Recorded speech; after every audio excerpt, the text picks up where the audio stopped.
Welcome back, you night owls. Tonight we descend into a world of gold-plated ceilings and rotting drains, velvet curtains and suspicious puddles in the corner. You think of Versailles, and maybe you picture a crisp palace museum with polished marble, perfect symmetry, and tour groups whispering reverently. But erase that postcard. Tonight, you're walking barefoot in present tense through the palace as it was lived in by the Sun King himself, Louis XIV. He's remembered as the dazzling monarch who made France the centre of Europe. But here's the catch. He's also remembered, less proudly, as one of the stinkiest rulers in history.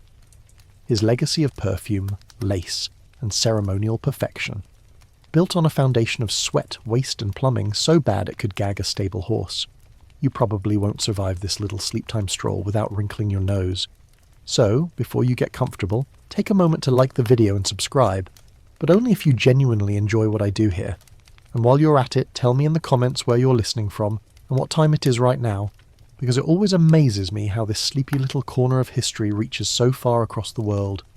Now, dim the lights, maybe turn on a fan for that soft background hum, and let's ease into tonight's journey together. You step into Versailles at its prime, sometime around the late 17th century, when the Sun King is at his height. Immediately your senses are ambushed. To your eyes the palace glows like a jewellery box left open under the sun. Mirrored galleries, gilded door frames, chandeliers dripping with crystal. But to your nose, it's another story. A thick blend of roses, musk and orange blossom water assaults you, but underneath it creeps something darker, like a latrine that's been dressed in lace. Historians still argue whether the smell was as constant as memoirs claim, or if later writers exaggerated, but even the most generous accounts admit Versailles reeked. Part of the problem is plumbing, or rather, the lack of it. Despite being the most modern palace in Europe, Versailles never had enough toilets. Courtiers numbering in the thousands roamed halls from morning to midnight, and the handful of commodes tucked away in side chambers couldn't keep up. So, people improvised. Behind heavy curtains, under staircases, in fireplaces not currently lit, noble guests did their business. Servants scurried with chamber pots, but sloshing those pots through endless corridors left trails and stains that never quite vanished. Imagine following a courtier in silk heels and powdered wig, only to notice a suspicious puddle spreading from under a tapestry. Congratulations, you've just witnessed high politics in action. The irony is that Versailles was designed to awe, to overwhelm. Louis XIV envisioned it as a physical extension of his power, the golden cage where nobility would orbit him like planets around the sun. And in many ways, it worked. Ambassadors staggered away, dazzled by the spectacle. But you, sneaking closer, noticed the reality behind the gleam. The air is heavy, trapped in long corridors without proper ventilation. Even today, visitors complain the palace feels stuffy. Now, picture it in 1680, packed with bodies and candles burning through the night. Perfume doesn't so much freshen the air as fight a losing war with it. You turn a corner and stumble into the Hall of Mirrors. Sunlight crashes through the tall windows, bouncing off 17 massive mirror panels. Courtiers strut, powdered and perfumed, every gesture a performance meant to please the king. But the mirrors also reflect something they'd rather ignore. Stains along the marble, a faint green patch where someone emptied a chamber pot too quickly. An English traveller once sniffed that Versailles was the most beautiful palace with the most offensive smells. He wasn't being cruel, he was being accurate. Now, don't think Louis himself was oblivious. He adored perfume. His court spent fortunes on it. Orange blossom water, ambergris, musk, lavender. Scents poured into fountains, rubbed into wigs, dabbed on skin. At one point, Louis supposedly demanded that the walls of his apartments be washed in scented alcohol. You can almost imagine him reclining in bed, drowning in the glow of candlelight, as servants spritz every cushion around him. Yet the king himself rarely bathed. Like many of his time, he believed water opened the pores to disease. Better to scrub the skin with cloth, sprinkle powder and let perfume do the rest. That doesn't mean cleanliness was ignored. In fact, the paradox of Versailles is this. It was both obsessively groomed and unbelievably filthy. Every day an army of servants swept, scrubbed and hauled away waste. But with thousands of people on site and no modern plumbing, the task was Sisyphean. By the time you finish polishing one staircase, another is already stained. Remember, this isn't a small country house. This is a city in itself, At its peak, 30 to 40,000 people could be found in and around Versailles. Picture a festival ground, permanently installed, with none of the sanitation planning of, say, Disneyland. One quirky tidbit. The palace gardens, world famous for their fountains, had to ration water. The plumbing couldn't keep every fountain flowing at once, so when Louis strolled outside, workers rushed ahead, turning on fountains only in the sections he was about to pass. Behind him, the water would be shut off again. It was a choreography of pipes, sweat, and illusion. And much like the gardens, the palace interiors relied on sleight of hand. Heavy perfume, fresh rushes on the floors, incense burned during ceremonies, all to distract from what everyone knew lingered just out of sight. As you keep moving through the palace, your ears pick up the human side of it. Courtiers whispering in corners, plotting marriages and favours, servants panting as they carry heavy chamber pots, a jester cracking a joke about how even the Sun King can't chase away the smell. Versailles was alive, chaotic, a stage play that never ended. But unlike the crisp scent of a modern theatre, this one played out under clouds of body odour. And here's the scholarly debate. Was Versailles worse than any other royal court of Europe, or just more scrutinised because it symbolised France? After all, England's Whitehall Palace burned down in 1698, partly because its kitchens and privies were so disgusting. Madrid's Royal Alcazar had its own reputation for filth, yet Versailles, precisely because it was supposed to be the height of civilization, drew harsher attention. To stand in the middle of so much beauty and realise your nose is stinging from ammonia, that contrast was unforgettable. You pause near one of the grand staircases.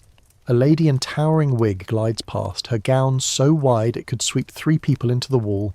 She smells faintly of violets. Then, 2 children dash down the steps, giggling, but you catch the whiff of something else, something that tells you not all accidents happened behind curtains. A servant hurries after them, clutching rags. This too is Versailles, noble elegance and earthy reality side by side. The deeper you wander, the more the paradox hits you. Versailles is both the perfume capital of the world and its most aromatic disaster. From this chaos will rise France's global dominance in perfumery. Because when you live in a palace that smells this bad, innovation is survival. But that's a story for later. For now, you press further into the gilded maze, wondering how long you can hold your breath. You drift further into the past, following the echo of nursery rhymes sung off-key by tired governesses. The palace walls shimmer and shift, and suddenly you're no longer in the golden halls of Versailles, but in the smaller, older chambers of the Louvre, where a child named Louis Dieudonné, God-given, grew up. That's right, before he was the mighty Sun King, dazzling in brocade and mirrors, Louis XIV was a small boy with a runny nose, itchy lice, and the very normal tendency to smell like any other toddler. Only his stink came wrapped in velvet blankets, and guarded by nobles who bowed every time they changed his swaddling. You stand in the nursery, a cavernous room where tapestries try but fail to cover damp stone walls. Fires burn in massive hearths, but the smoke often lingers, mixing with the scent of sour milk and unwashed linen. Babies are adorable, yes, but they are also portable stink bombs. And Louis, despite his sacred status, was no exception.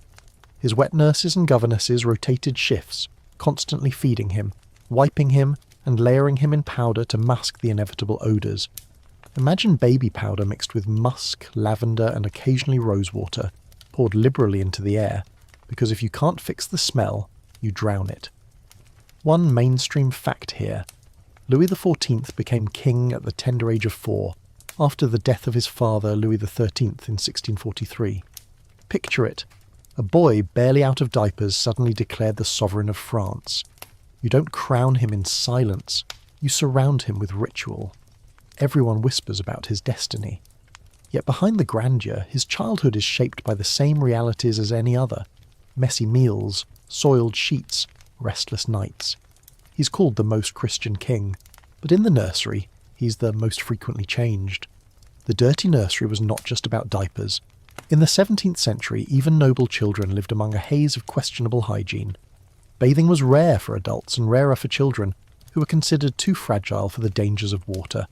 Instead, caretakers sponged Louis with cloths dipped in wine or perfumed water. You watch as one maid dips a rag into a bowl, wrings it out and pats the royal cheeks, the skin beneath still sticky with sleep. It's a superficial cleanliness, the kind that smells sharp for a moment but doesn't actually remove much grime. Now here's a quirky tidbit. Lice were so common that aristocrats didn't even pretend to be shocked. Children's scalps, especially under thick wigs, were breeding grounds. There's a story, likely exaggerated, that Louis's court once gifted lice combs carved from ivory as fashionable trinkets. Even if that detail is more legend than fact, the reality remains. Nits and fleas were as routine as ribbon and lace. You picture young Louis scratching furiously beneath his curls, a servant rushing to distract him with a toy horse while another quietly checks his scalp. His mother, Anne of Austria, tried to maintain dignity amid the chaos. She adored her son, considering him a miracle after years of childless marriage. But even she couldn't ignore the challenges of raising a child in a palace that smelled perpetually of damp and sweat. Anne's solution? More perfume. She was famous for her devotion to musk and ambergris, dabbing them not just on herself but around her son's chambers. The air becomes heavy with sweetness, almost suffocating, as if every breath must remind you of divine providence, even when you're cleaning up spit-up. Yet the young king's childhood wasn't just stinky, it was unstable. The France he inherited was restless, simmering with civil wars known as the Fronde. You picture him carried hurriedly through dark corridors as mobs gather outside, his nurses whispering prayers while clutching him tight. Here, the stink changes. It's fear. Unwashed crowds pressing against palace gates, torch smoke drifting in through cracks. Even as a child, Louis associates the outside world with chaos and filth, while perfume and ritual inside the nursery represent safety and control. Historians still argue whether those early traumas shaped his obsession with order and ceremony later in life. Did the boy who smelled fear in the streets grow into the man who demanded every detail at Versailles be choreographed down to the minute? It's a tempting theory, but hard to prove. What's certain is that Louis learned early on that appearances mattered more than reality. If the palace stank, drown it in roses. If the child king soiled his blankets, call it divine fragrance, and pretend nothing happened. The nursery also reveals another paradox. In theory, the king was absolute, but in practice, as a child, he was completely dependent on those around him. Governesses, wet nurses, priests, and noble guardians shaped his environment. You, standing in the corner, notice how carefully they stage everything. Even the moment of waking is ceremonial, curtains drawn back with flourish, a chorus of attendants bowing as the boy yawns and scratches.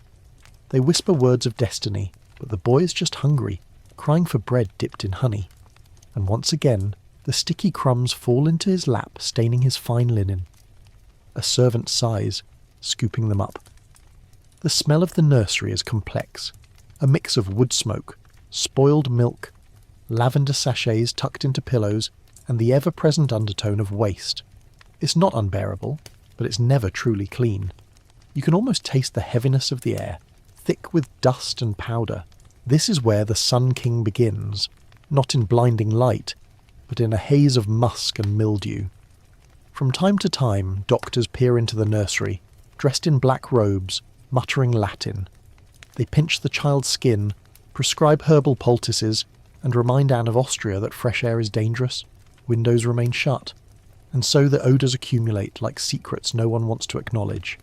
In later years, Louis will surround himself with gardens and fountains, as if to compensate for this childhood of closed rooms.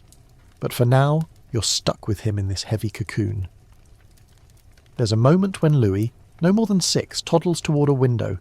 He presses his hand against the glass, staring out at the city he technically rules. Outside, Paris bustles with carts, horses, markets full of fish and onions. Inside, he sneezes from the dust stirred up by a servant shaking a rug. The contrast is almost poetic. The divine ruler, reduced to watery eyes and a runny nose. A governess dabs his face with perfumed cloth, cooing softly. Another sprinkles rosewater across the floor to refresh the air. You cough quietly. It's like standing inside a florist's shop that hasn't emptied its trash in weeks. One evening, as candles flicker, a nurse hums him to sleep. The cradle creaks, the sheets rustle, and the faint aroma of chamomile drifts from a sachet tucked under his pillow. For a brief moment, it's almost peaceful. But then you hear a scurrying sound, mice in the walls, common even in palaces. The scent of stale bread crumbs mingles with animal musk. You realise that Louis grew up with vermin in his childhood rooms, no matter how many tapestries covered the cracks. Royal or not, nature doesn't discriminate, and so the Child King's early years unfold, a blur of perfume, powder, fear, and constant pretense. His nose is trained early to associate power with smell. Perfume equals safety, control, and divine right. Stink equals chaos, crowds, and danger. This conditioning will follow him for the rest of his life, shaping not only his personal habits, but the entire culture of Versailles. You step back now, watching the boy fall asleep, his curls damp with sweat, his sheets powdered with lavender. The room hums with the quiet buzz of servants whispering, planning, pretending. This is the dirty nursery, the cradle of the Sun King. And though he doesn't know it yet, every whiff of musk and every trace of mildew is preparing him for a reign where illusion will matter more than truth, and where the perfume will always have to work overtime. The palace breathes around you, dimly lit corridors slowly stirring with the first rustle of slippers and the creak of wooden floors. Dawn at Versailles isn't quiet, it's choreographed. You find yourself near the king's private apartments, and already there's a crowd forming, eager not to miss a single step of what was called the lever, the royal rising. This is no casual morning stretch in pyjamas. This is theatre, politics, and perfume all rolled into one. And yes, also sweat, breath, and the faint background odour of a man who doesn't bathe often, but insists on being the most dazzling monarch in Europe. The first thing you notice is how the smell reaches you before the light does. Even in these royal chambers, the air is heavy, trapped overnight. Think wool blankets saturated with body heat, stale candle smoke clinging to curtains, and a faint tang of human waste drifting from chamber pots stowed behind screens. Then, a sudden counterattack. The crisp, almost overwhelming scent of cologne water, orange blossom, and ambergris sprinkled generously across cushions and rugs. It's like standing in the middle of a perfume shop after someone forgot to empty the trash. The ritual begins with servants shuffling silently into the bedchamber. One by one they open curtains, letting sunlight pierce through the windows. They bow, not to the morning, but to the lump in the bed, the king himself. Louis XIV is still lying there, heavy lids half shut, aware that even his yawn will be observed. You watch as nobles file in according to rank, each hoping for the privilege of witnessing or participating in some part of the routine. Imagine needing an audience just to put on your slippers, but that's exactly how Louis wants it. This is power made visible, every tiny movement elevated into spectacle. The chamber itself is grand, but you can't ignore the underlying grime. Even after nightly cleaning, soot from candles lingers, dust coats the gilded furniture, and a sour smell seeps from the mattress, which hasn't been aired properly. Beds in the 17th century weren't the cloud-like things you imagine today. They were dense with feathers and prone to absorbing sweat. Louis, like anyone, perspired through the night. And since water baths were rare, the residue just built up over days. No wonder the first thing he demands each morning is not food, but scent. Here's a mainstream fact.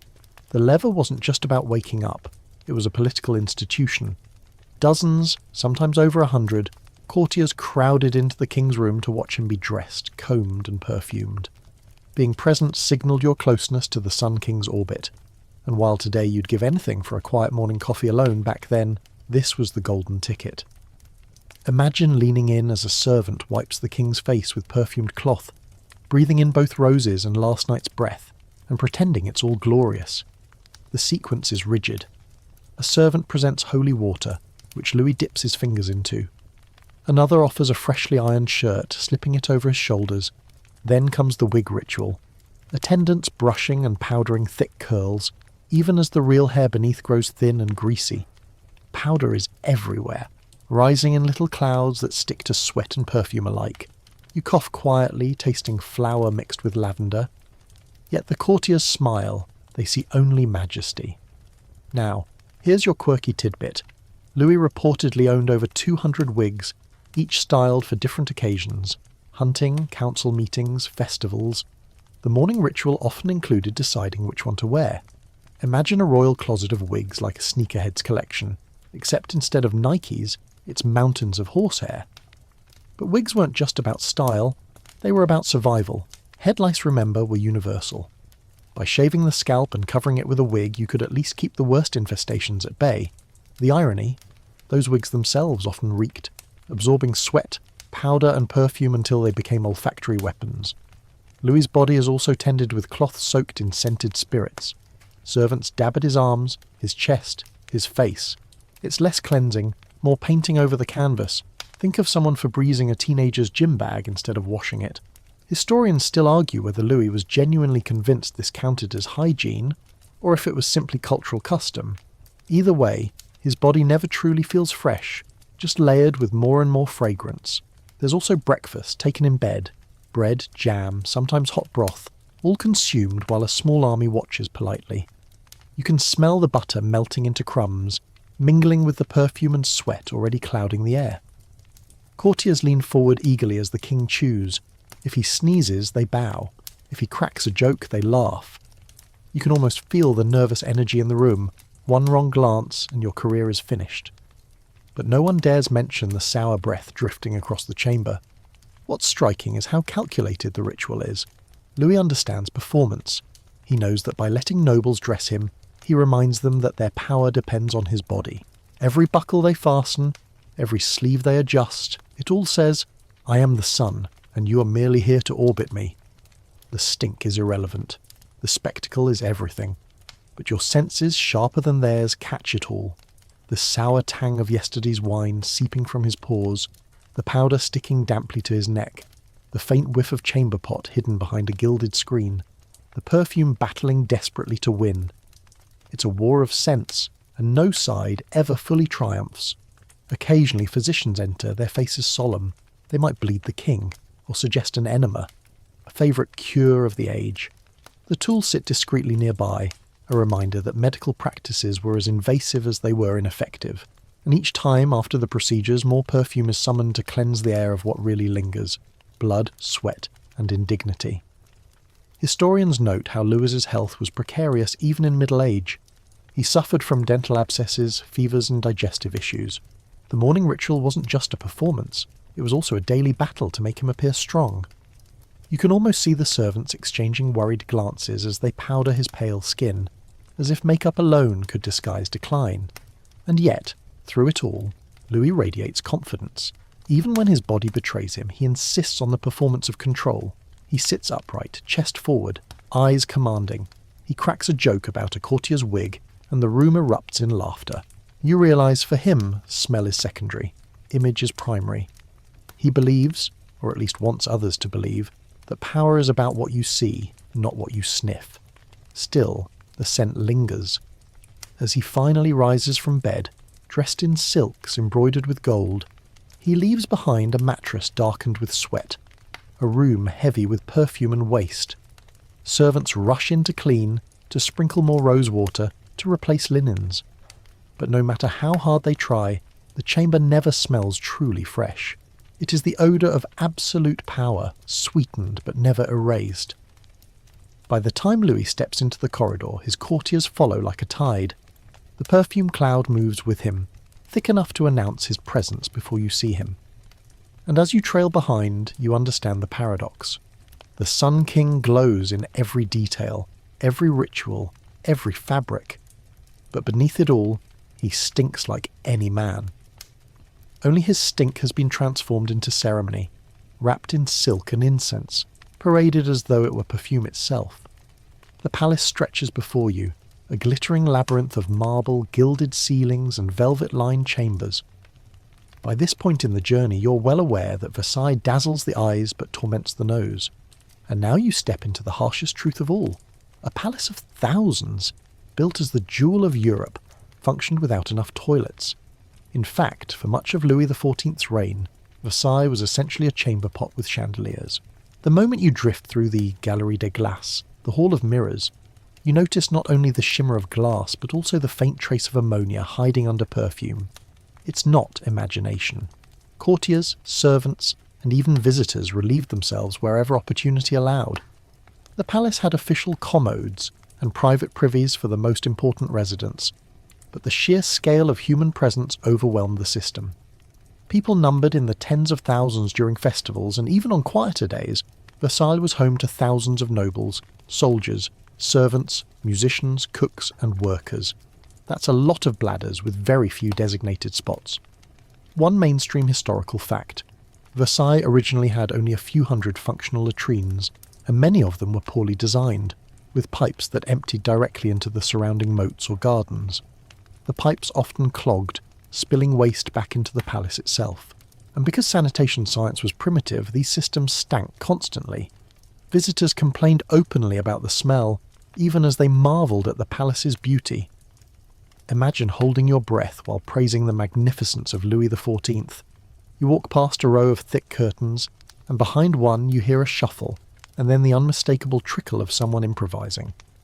Courtiers were notorious for treating stairwells, fireplaces, and unused corners as convenient places to relieve themselves.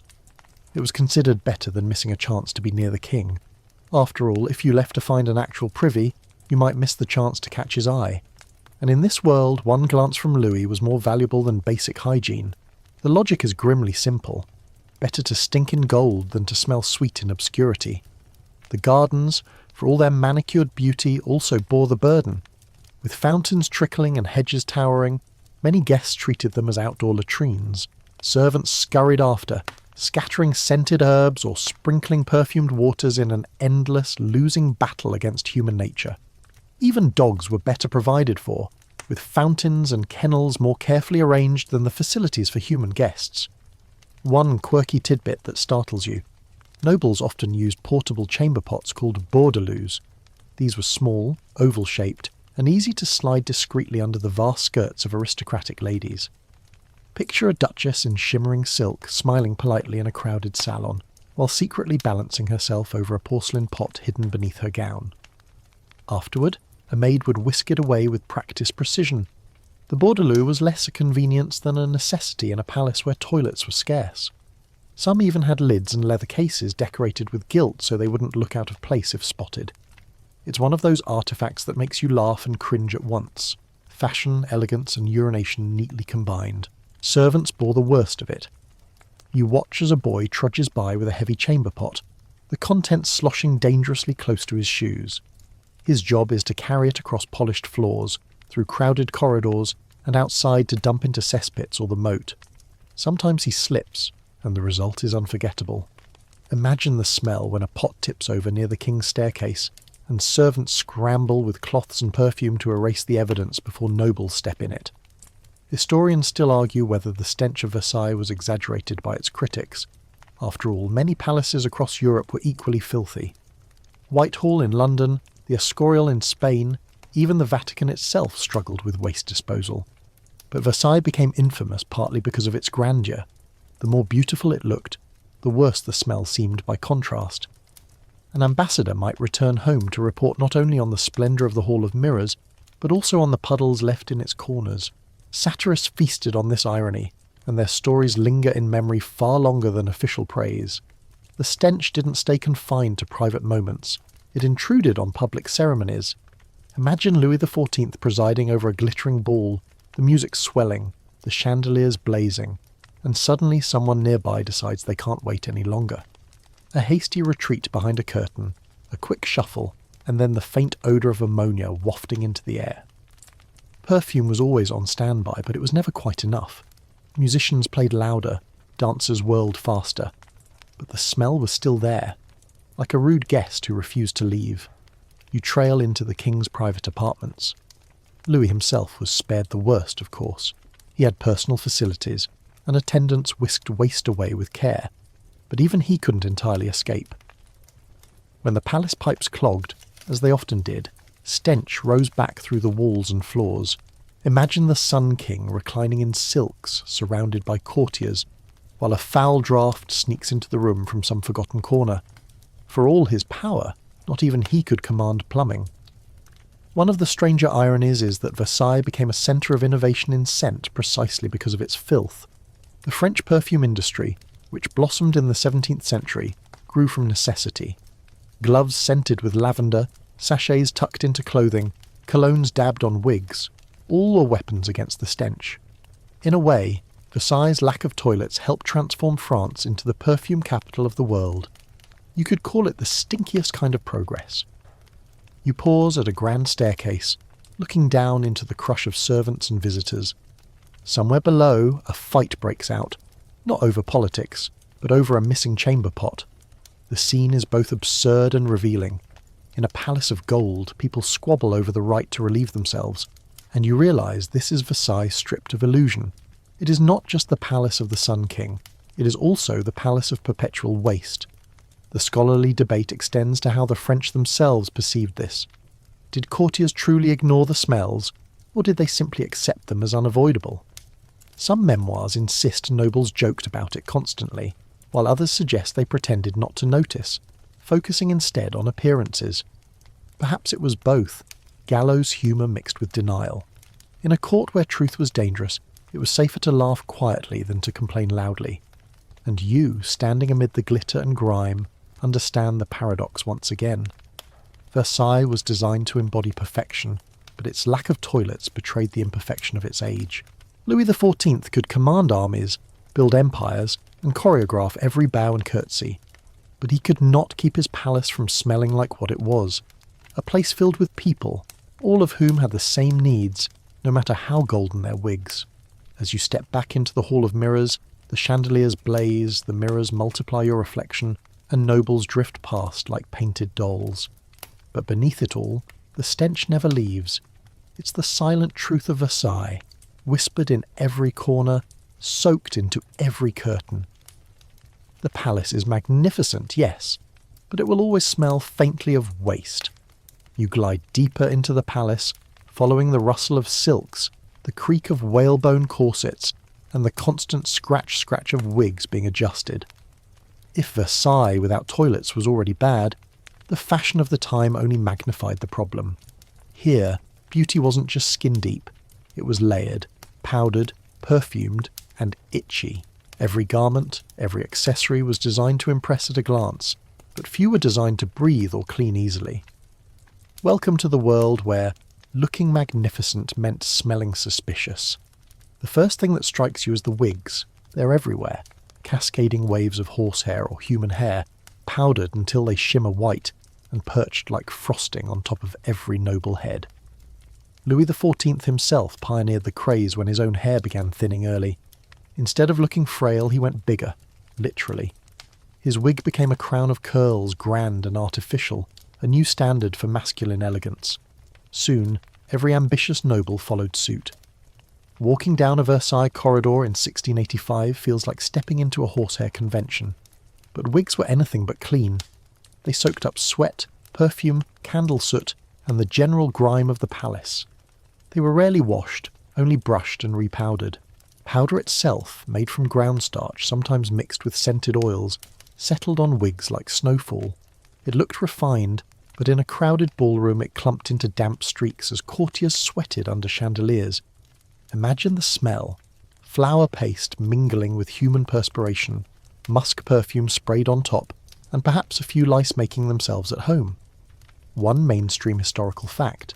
Wigs in the 17th century were so fashionable that entire industries sprang up around them.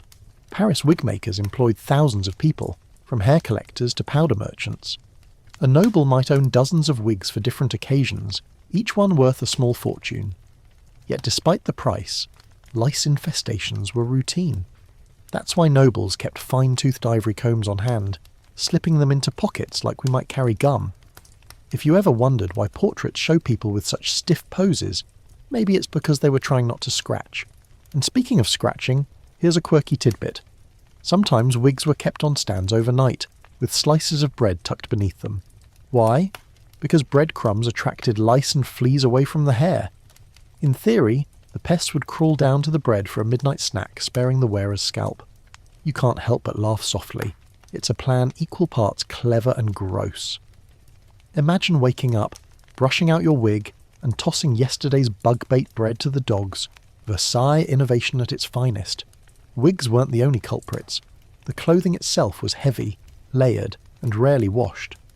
Fine silks and velvets couldn't survive soap and water, so instead they were brushed, spot-cleaned, or simply spritzed with perfume. Sweat built up in the folds of lace cuffs and ruffled collars, corsets dug into skin, leaving red marks and trapping body odour beneath.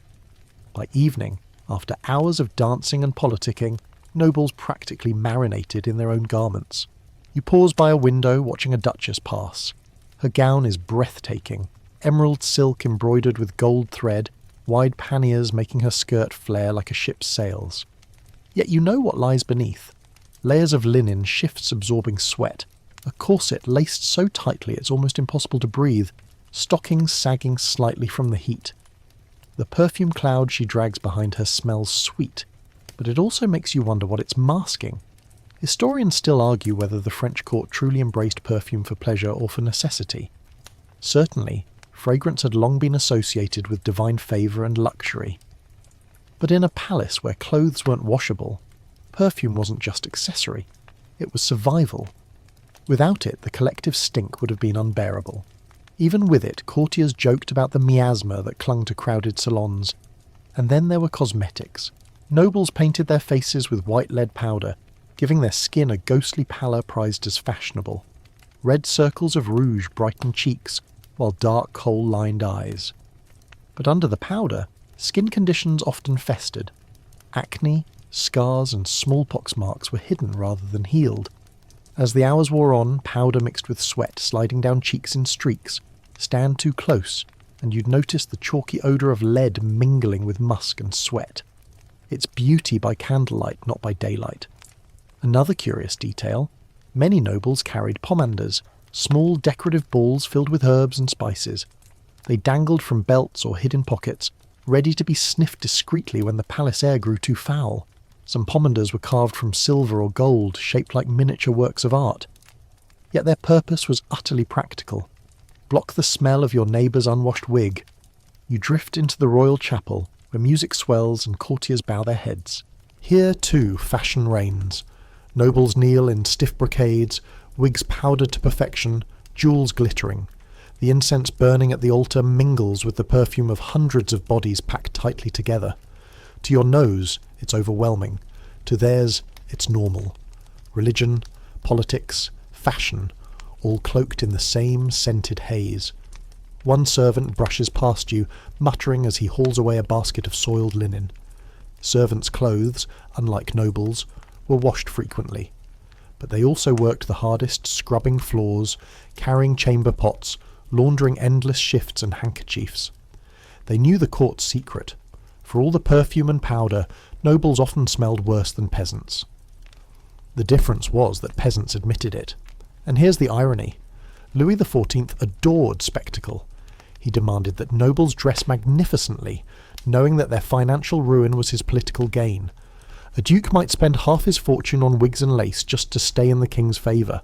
The Sun King didn't mind if you stank beneath your silks, as long as you glittered on the surface. That was the rule of Versailles. Appearance mattered more than truth. You linger at a ball that lasts deep into the night. Chandeliers drip wax, musicians sweat into their instruments, and courtiers spin in heavy gowns. The air grows hotter, denser, until even perfume can't hide the musk of hundreds of bodies. Somewhere in the crowd, a noble discreetly dabs his armpits with a scented cloth. Another lady's wig begins to slip under the weight of powder and sweat. You almost laugh. It's like watching the world's most elegant sauna, except no one can admit they're drowning in stink. And yet, amid all this, you realise how revolutionary fashion was in shaping identity. Clothes weren't just fabric, they were political statements. To appear in dull garb was to risk invisibility. To smell foul was forgivable, but to look plain was unforgivable. Versailles taught its residents to live in illusions, to perfume away reality, to mask stink with glitter. As you step away from the dance floor, the silence of the gardens outside hits you. Fresh night air carries the scent of flowers, damp earth, and fountains trickling faintly in the distance. For a moment you breathe deeply, grateful for air not laced with musk and powder. But behind you, the palace hums on, fashion and filth twined together like silk and sweat. This is Versailles, fashioned for filth, wigs crawling with lice, gowns saturated with perfume, faces painted in powder that poisons slowly. And yet, somehow, it dazzles. You almost forget the stink, until the wind shifts and the scent of sweat and powder drifts through the door once more. You wander into the heart of Versailles at mealtime. when the grand kitchens roar to life and the palace groans under the weight of roasting meats, boiling broths, and the scrape of knives on pewter platters. At first your nose delights, spices, sizzling fat, fresh bread pulled from ovens, but then the other layers hit. The kitchens themselves are barely ventilated, the drains clogged, the scraps tossed out into courtyards where dogs, rats and servants tussle for the leftovers. Within minutes, the savoury scent of roast pheasant tangles with the unmistakable odour of waste and smoke. Meals at Versailles aren't just meals, they are spectacles. The king's dining is an event in itself, with dozens of courtiers craning their necks to watch him lift a spoon. You take your place in the Galerie de Diane, where long tables groan under pyramids of fruit, trays of venison, baskets of oysters, and sauces so heavy they could mask anything slightly off. Wine flows like water. To the untrained eye it looks magnificent, but you know by now that beauty at Versailles always carries a smell. The king eats with deliberate ceremony. He raises a morsel to his lips and the room exhales in admiration. Courtiers whisper that he eats 4 full meals a day, breakfast, dinner, supper and late-night snacks, and each one is enormous. One mainstream historical fact: Louis XIV was famous for his enormous appetite. He devoured entire plates of meat, mountains of bread, soups, pastries, and washed it all down with wine. Even in his later years, plagued by ill health, he could astonish visitors with his capacity. Doctors warned, but he ignored them. Of course, all that food had consequences. Digestion in the 17th century was not discreet. Without modern table manners, courtiers burped, spat, and wiped greasy fingers on their clothes. Forks were still a novelty. Many nobles scooped with spoons, knives, or simply hands. By the end of a banquet, the floor was slick with bones, fruit rinds, and spilled wine. Servants rushed to clear what they could, but much was simply ground into the rushes covering the floor. The stench built over hours: sweat from dancers, grease from meats, sour wine soaking into rugs. You glance under the table and see a dog gnawing a discarded bone. Dogs were common at Versailles, roaming freely through halls and even the dining rooms. They added their own contribution to the smell, marking territory where they pleased. Courtiers didn't flinch, they just nudged the dogs away with embroidered shoes. That's another layer of Versailles. Waste wasn't just human. Animals, from hunting dogs to horses in nearby stables, left their mark too. Here's a quirky tidbit. One of the king's favourite delicacies was served piping hot from the kitchens. Oysters, brought fresh from the coast, carried quickly by relay of horses so they wouldn't spoil. But oysters even today have a smell. Now picture crates of them carted into a palace already struggling with waste disposal. Courtiers loved them, but the lingering fishy odour mingled with perfumes and candle smoke until the whole hall smelled like a seaside tavern dressed in velvet. Historians still argue whether these meals were truly luxurious in taste or simply overwhelming in scale. Some accounts insist the sauces were exquisite, flavoured with truffles and imported spices. Others claim the food was often lukewarm by the time it reached the king, drowned in salt to preserve it, and more notable for quantity than quality. What no one disputes is that the spectacle mattered more than the flavours. A king who could afford to waste food proved his power. A court that could endure the stench proved its loyalty. The banquets themselves turned into endurance contests. Picture yourself squeezed into a crowded hall, candles dripping wax onto the table, the air thick with smoke, perfume, and the smell of roasting meat still clinging to courtiers' clothes. You hear laughter, the clatter of dishes, the snorting of someone too drunk to maintain dignity. A servant slips past you, carrying a chamber pot for a noble who can't be bothered to leave the feast. Yes, even in dining halls, people relieved themselves in corners. Perfume spritzed hurriedly afterward, but the truth lingered. The food waste became part of the architecture. Scraps tossed into courtyards rotted in heaps, attracting swarms of flies in summer. Rats darted in and out of kitchens, bold enough to scurry across the feet of cooks. Servants joked grimly that the rats ate better than peasants in the countryside. And it wasn't just the smell of food. They left behind droppings, gnawed furniture and chewed linens. Imagine trying to enjoy a pear tart while watching a rat nibble at the hem of a tapestry.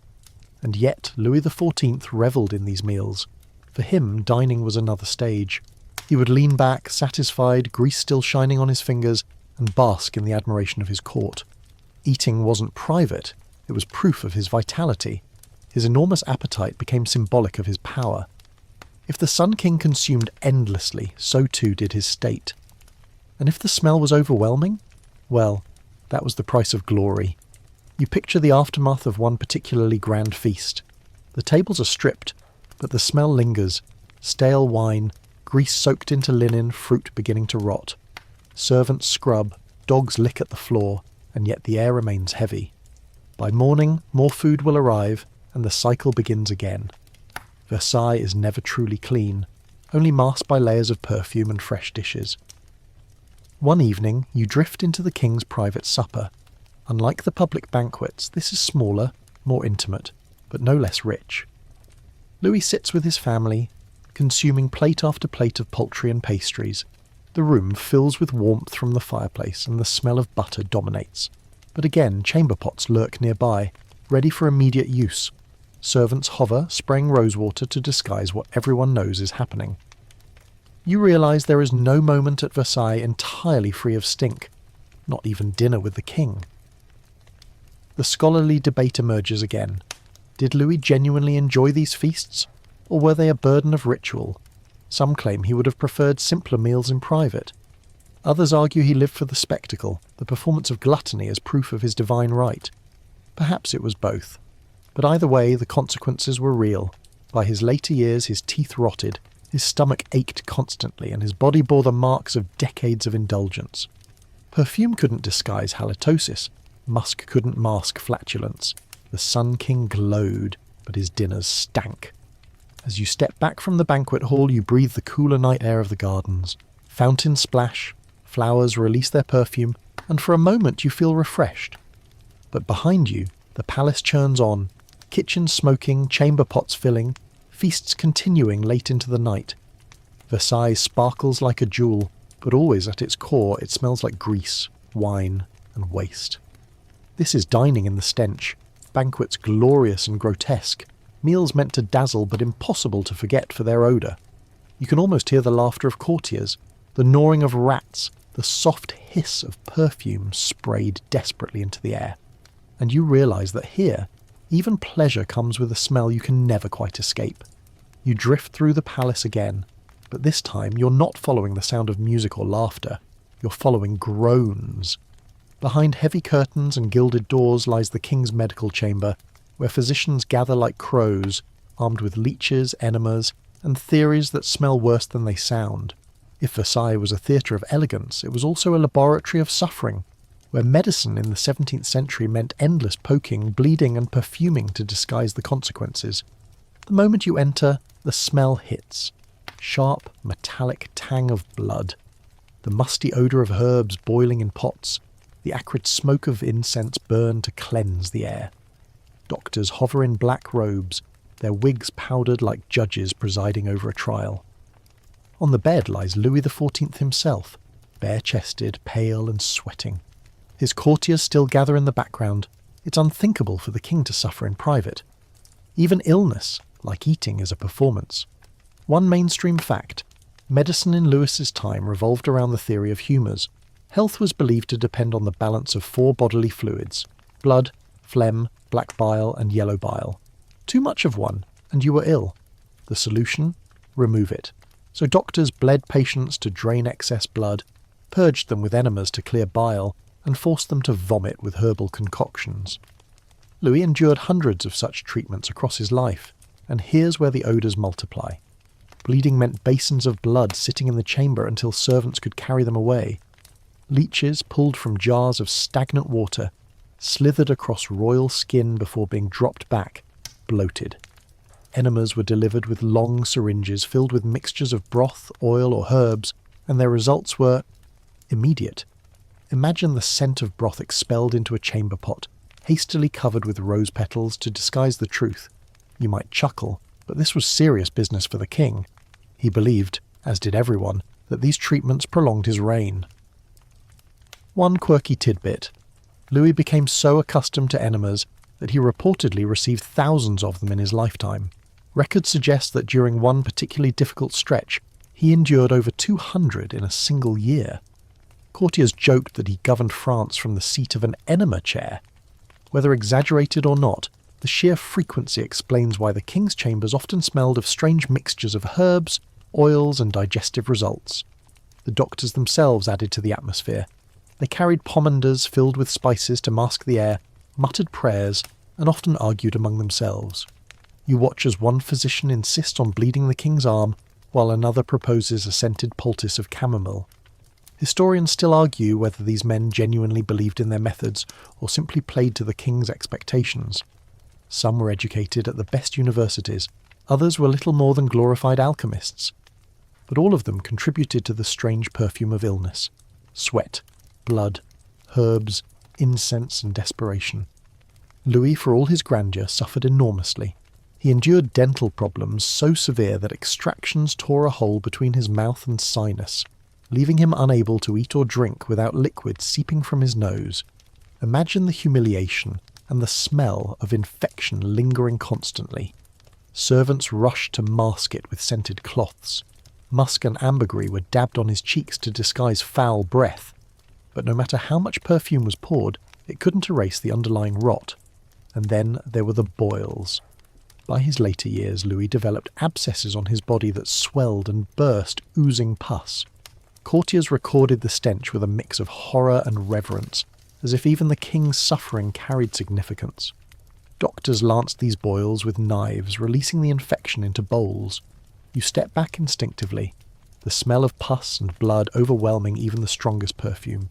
Yet in the court, nobles pressed forward, eager to show devotion by witnessing his pain. The cycle of treatment created its own rhythm. Bleeding left him weak, so incense filled the chamber to strengthen the air. Enemas caused cramps, so rosewater was sprinkled on linens to refresh the mood. Leeches left marks, so powders were applied to disguise them. Every remedy had a smell, and together they formed a chorus of odours that defined Louis's sick room. One day, you find yourself at the foot of his bed during a particularly theatrical procedure. Doctors insist that the king must be purged immediately. A long syringe is prepared, filled with a mixture of chicken broth, herbs, and oil. The courtiers bow their heads, pretending not to notice. The procedure is delivered, and within moments, a chamber pot is filled and whisked away by a red-faced servant. Rose petals are scattered hastily, incense burned thicker, but the truth is obvious. This palace of gold reeks like any hospital ward. And yet, Louis endures. He accepts the treatments with stoic dignity, sometimes even with humour. He jokes about his doctors, calling them more dangerous than his enemies. He knows they bleed him too often, purge him too severely, but he also knows that rejecting them would shatter the ritual of kingship. The Sun King must be seen as cared for by the best minds in Europe, even if those minds are wrong. Historians debate the impact of these treatments. Did they shorten his life, draining his strength with endless bloodletting? Or did the sheer attention to his body, however misguided, keep him alive through constant monitoring? What's certain is that Louis lived long, 72 years on the throne, one of the longest reigns in history. Perhaps sheer luck outweighed medical practice, or perhaps stubborn belief kept him going. You glance at the courtiers clustered near the door. They whisper, they grimace, they hold pomanders to their noses, and yet none leave. To watch the king suffer is to prove loyalty. Even the stench of illness becomes a badge of honour. They will remember this smell for the rest of their lives, the smell of power, of frailty, of blood and perfume colliding. By evening the chamber quiets. The king rests, wrapped in perfumed linens, the air still thick with incense. The bowls of blood are gone, the leeches return to their jars, the chamber pots emptied. But the scent lingers, clinging to walls and curtains. You breathe it in one last time, the strange symphony of 17th century medicine. Doctors, leeches and odours, an inseparable part of the Sun King's reign. The palace quiets at night, but the game never stops. When courtiers drift away from the chandeliers and the last echoes of music fade, you follow softer footsteps down velvet-lined corridors. They lead you to the apartments of the king's lovers, rooms heavy with candlelight, tapestries, and scents strong enough to knock out a horse. Versailles by day is politics dressed as ritual. Versailles by night is perfume dressed as intimacy. And here, the odours tell stories just as clearly as gossip. Louis XIV was famous not only for his political brilliance, but also for his many affairs. Some were fleeting, others became semi-official, woven into the daily life of the court. Names like Louise de la Vallière, Madame de Montespan, and later Madame de Maintenon ring through these chambers. Each woman knew the stakes. To win and keep the Sun King's favour, you had to dazzle, not just with beauty, but with scent. After all, the palace stank of waste and sweat. If you could perfume yourself into a cloud of divinity, you might stand apart. You step into a lady's chamber. The first thing you notice is the air. Thick, sweet, almost suffocating, it reeks of rosewater, musk, ambergris and orange blossom. Perfume bottles glimmer on a gilded table, corks slightly loose from overuse. Sheets are sprinkled with sachets of lavender, closets stuffed with gloves steeped in jasmine. Even the chamber pot tucked behind a screen has herbs floating in it to disguise reality. The effect is overwhelming. Your nose twitches, but you can see why the king was drawn here. Compared to the ammonia of hallways or the grease of banquets, this chamber feels like paradise. One mainstream historical fact: the perfume industry in France boomed during Louis XIV's reign, fueled by the court's obsession with scent. Perfumers in Grasse and Paris became indispensable, crafting new blends for wigs, gloves, and even fans. Women in the king's favour often had perfumes custom-made, designed to create a signature aura. Enter Madame de Montespan, known for her daring and dominance. She bathed her rooms in musk and amber, scents considered powerful and sensual. Louis was captivated, but courtiers whispered that her perfumes were too strong, even cloying, like incense in a closed chapel. Here's a quirky tidbit. Some lovers reportedly dabbled in love potions, perfumes mixed with odd ingredients believed to inspire passion. Stories swirl that Madame de Montespan, during her height, consulted fortune-tellers who gave her powders and potions to keep the king's love. One tale claims these concoctions contain things like bone ash or animal parts, hidden under layers of musk to disguise their origins. Historians still argue whether these stories were true or propaganda spread by her rivals, but the idea lingers. Behind every sweet scent might be something darker. You trail the king himself as he enters such a chamber. He strides in, still wearing silks from the evening, sweat mixing with cologne, wig slightly askew. The lady bows, then leans close, her perfume cloud enveloping him. He inhales deeply, perhaps too deeply. You can almost imagine him surrendering not to her beauty, but to the relief of a smell that isn't chamber pots and medicine. For a moment in her presence, he breathes freely. But intimacy at Versailles was never truly private. Servants hovered nearby, ready to carry water, light candles, or whisk away soiled linens. Courtiers gossiped outside the door, noting how long the king stayed, which perfume clung to his clothes afterward, which mistress's aura lingered on his person the next day. Versailles was a palace of smells, and smells betrayed secrets. If Louis returned to the queen's side reeking of amber, everyone knew where he'd been. If he entered council smelling faintly of jasmine, whispers spread instantly. The women themselves fought odour wars. Each mistress tried to out-scent the other. Louise de la Vallière was said to favour gentler perfumes, violet and rose, projecting innocence. Montespan countered with stronger, muskier blends, bold and unmistakable. Later, Madame de Maintenon chose more modest fragrances, aligning with her pious image, but still carefully cultivated to smell dignified rather than dull. Every choice carried meaning. To smell too plain was to risk invisibility. To smell too strong was to risk ridicule. The balance was delicate, and failure could end your reign in the king's bed. Historians still argue about how much power these women held. Did perfume and seduction give them true influence over policy, or were they simply tolerated diversions while Louis remained the real centre? Some accounts suggest Montespan's sway was enormous, that her perfume chambers became unofficial centres of decision-making. Others argue Louis always knew the difference between pillow talk and politics. But standing here, inhaling the mix of musk and lavender, you sense the truth lies in between. Influence in Versailles was never clean. It always smelled of compromise. And of course the odours weren't always pleasant. Behind the layers of rose and musk lingered sweat, sometimes unwashed bodies, and the same chamber pot reality. Imagine Louis embracing a mistress, both of them powdered and perfumed, but both of them also living in a world where bathing was rare. Passion at Versailles wasn't just candlelight, it was candlelight mixed with perspiration and frantic attempts to disguise it. Courtiers whispered that the king's sheets, no matter how heavily sprinkled with lavender, often needed to be replaced more frequently than decorum allowed. There's another layer of secrecy too. Not all odours could be hidden. Pregnancy, illness and stress had smells that perfume couldn't mask. Rumours spread when a mistress's scent changed, when her perfume couldn't fully cover the metallic tang of morning sickness or the sourness of fever. Versailles was a palace of gossip, and gossip often travelled by nose before ear. You linger by a window cracked open to the gardens.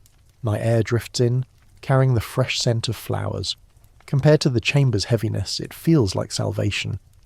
But Louis doesn't notice.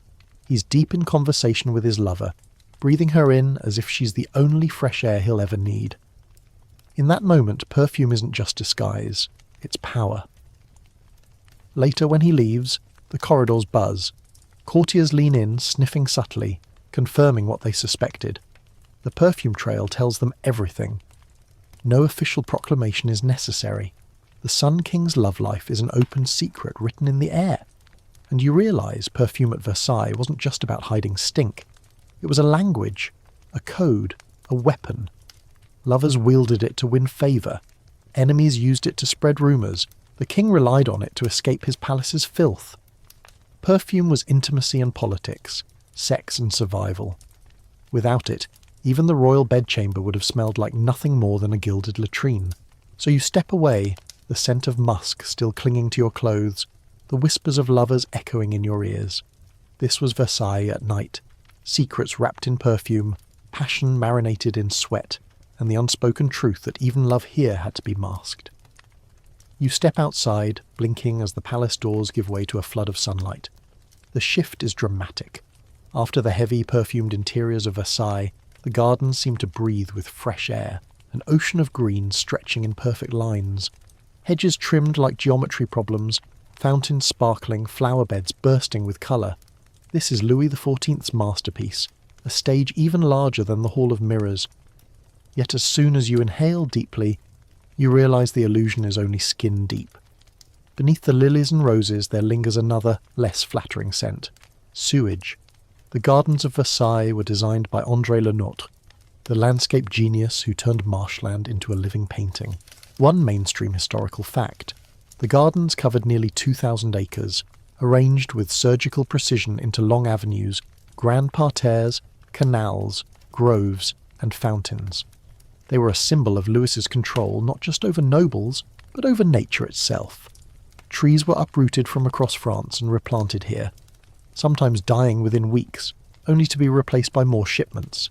The sheer manpower required was staggering. Thousands of labourers, shovels clanging, sweat pouring, horses dragging soil. But transforming marshland had consequences. The land was damp, swampy, and prone to stagnation.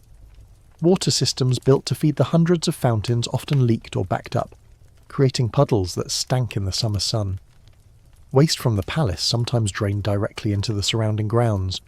You stroll down a perfect gravel avenue, lined with statues of Roman gods, and the smell shifts from roses to rot.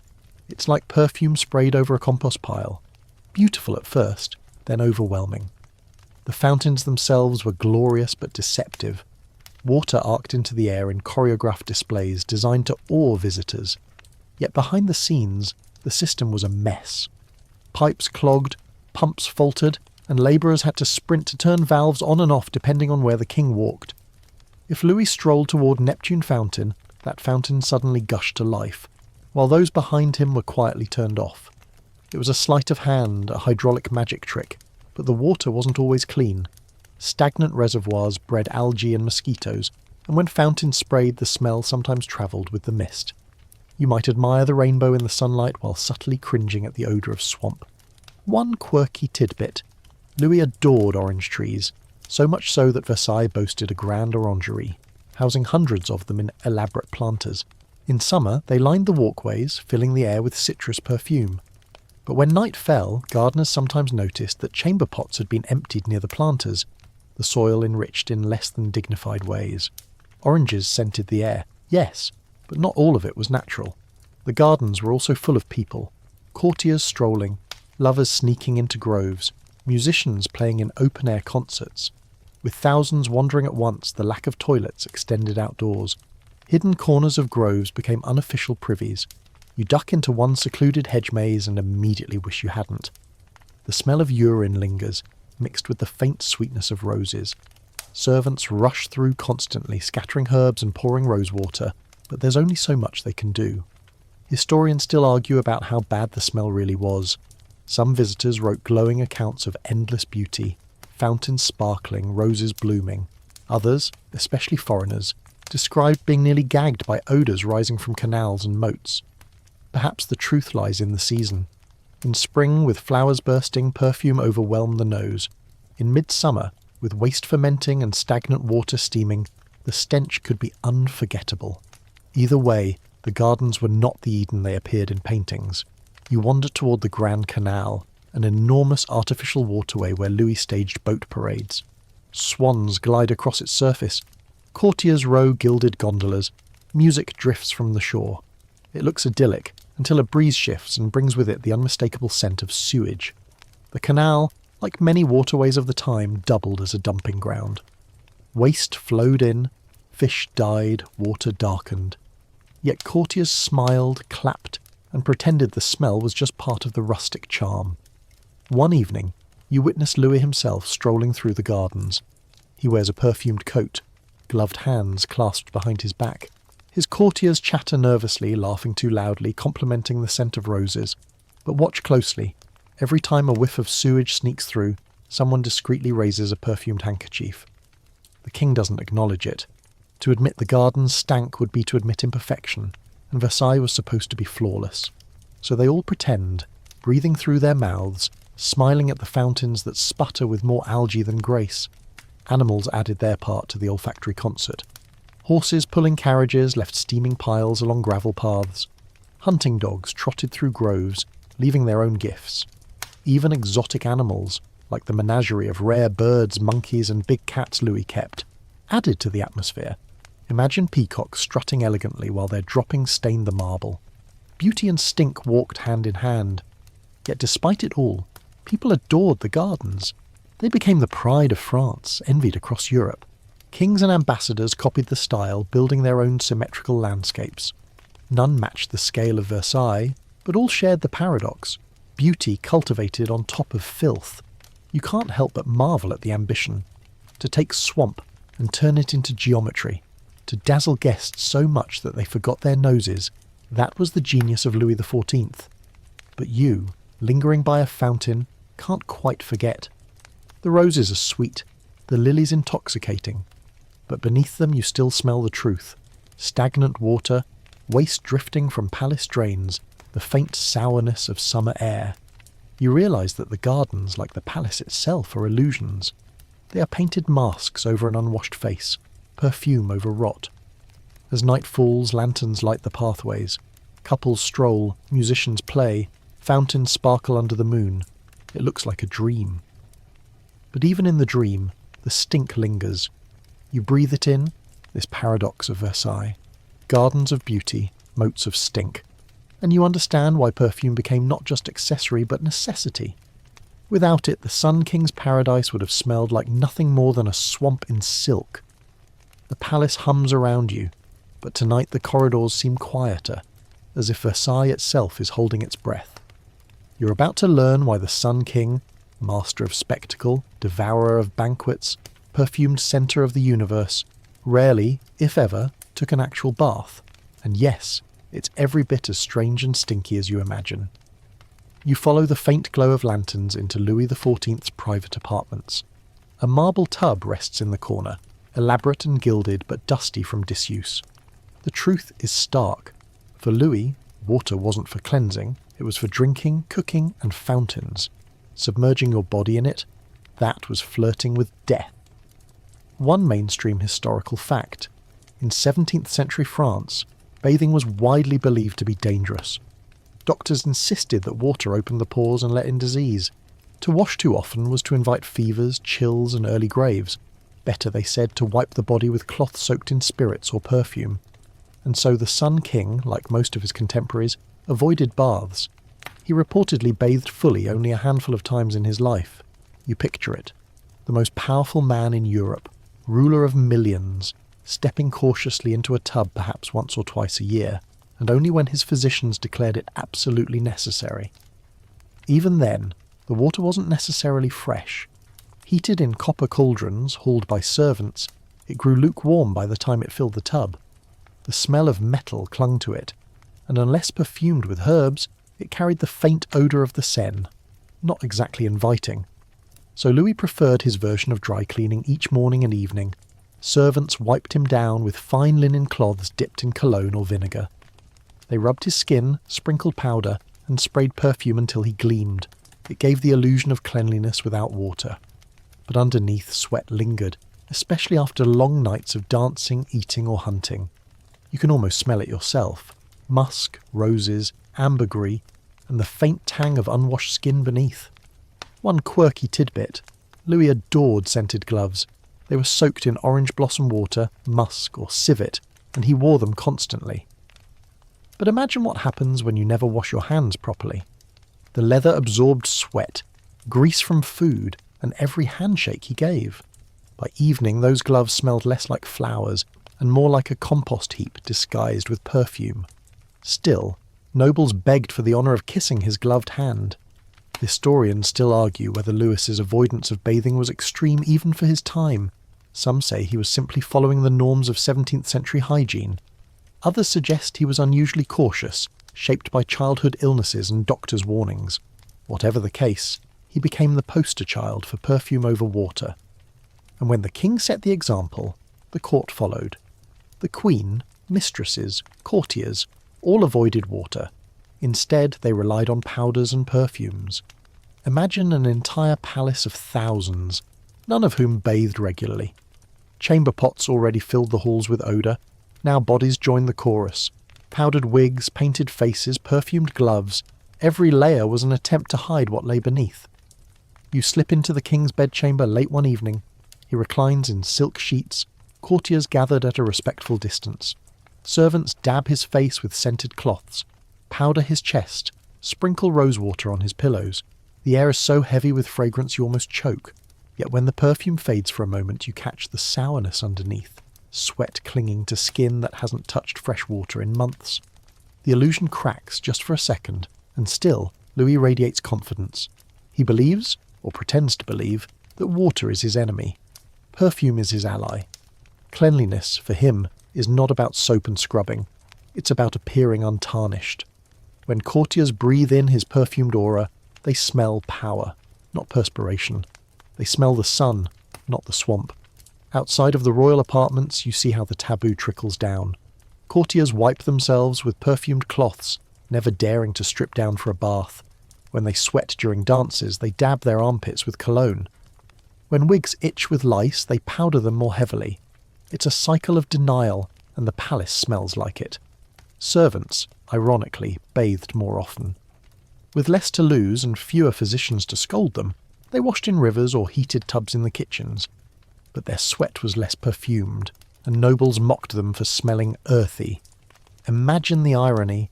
The nobles reek of roses and rot, while the servants smell faintly of soap. One day, you follow Louis on a hunting trip. He gallops across the countryside, dogs barking, sweat soaking through his coat. By the time he returns, the stink of horse, leather, and man is overwhelming. Does he bathe? Of course not. Servants rush with cloths and perfumes, dabbing and sprinkling until the smell shifts from horse to musk. But it never truly disappears. There's an almost comical moment when a physician suggests a therapeutic bath in herbs. The king balks, insisting it will weaken him. After much persuasion, he consents. Water is poured into a gilded tub infused with rosemary and thyme. He lowers himself cautiously, grimacing as if facing an enemy. Courtiers cheer, doctors nod sagely, but you can tell he's eager to leave.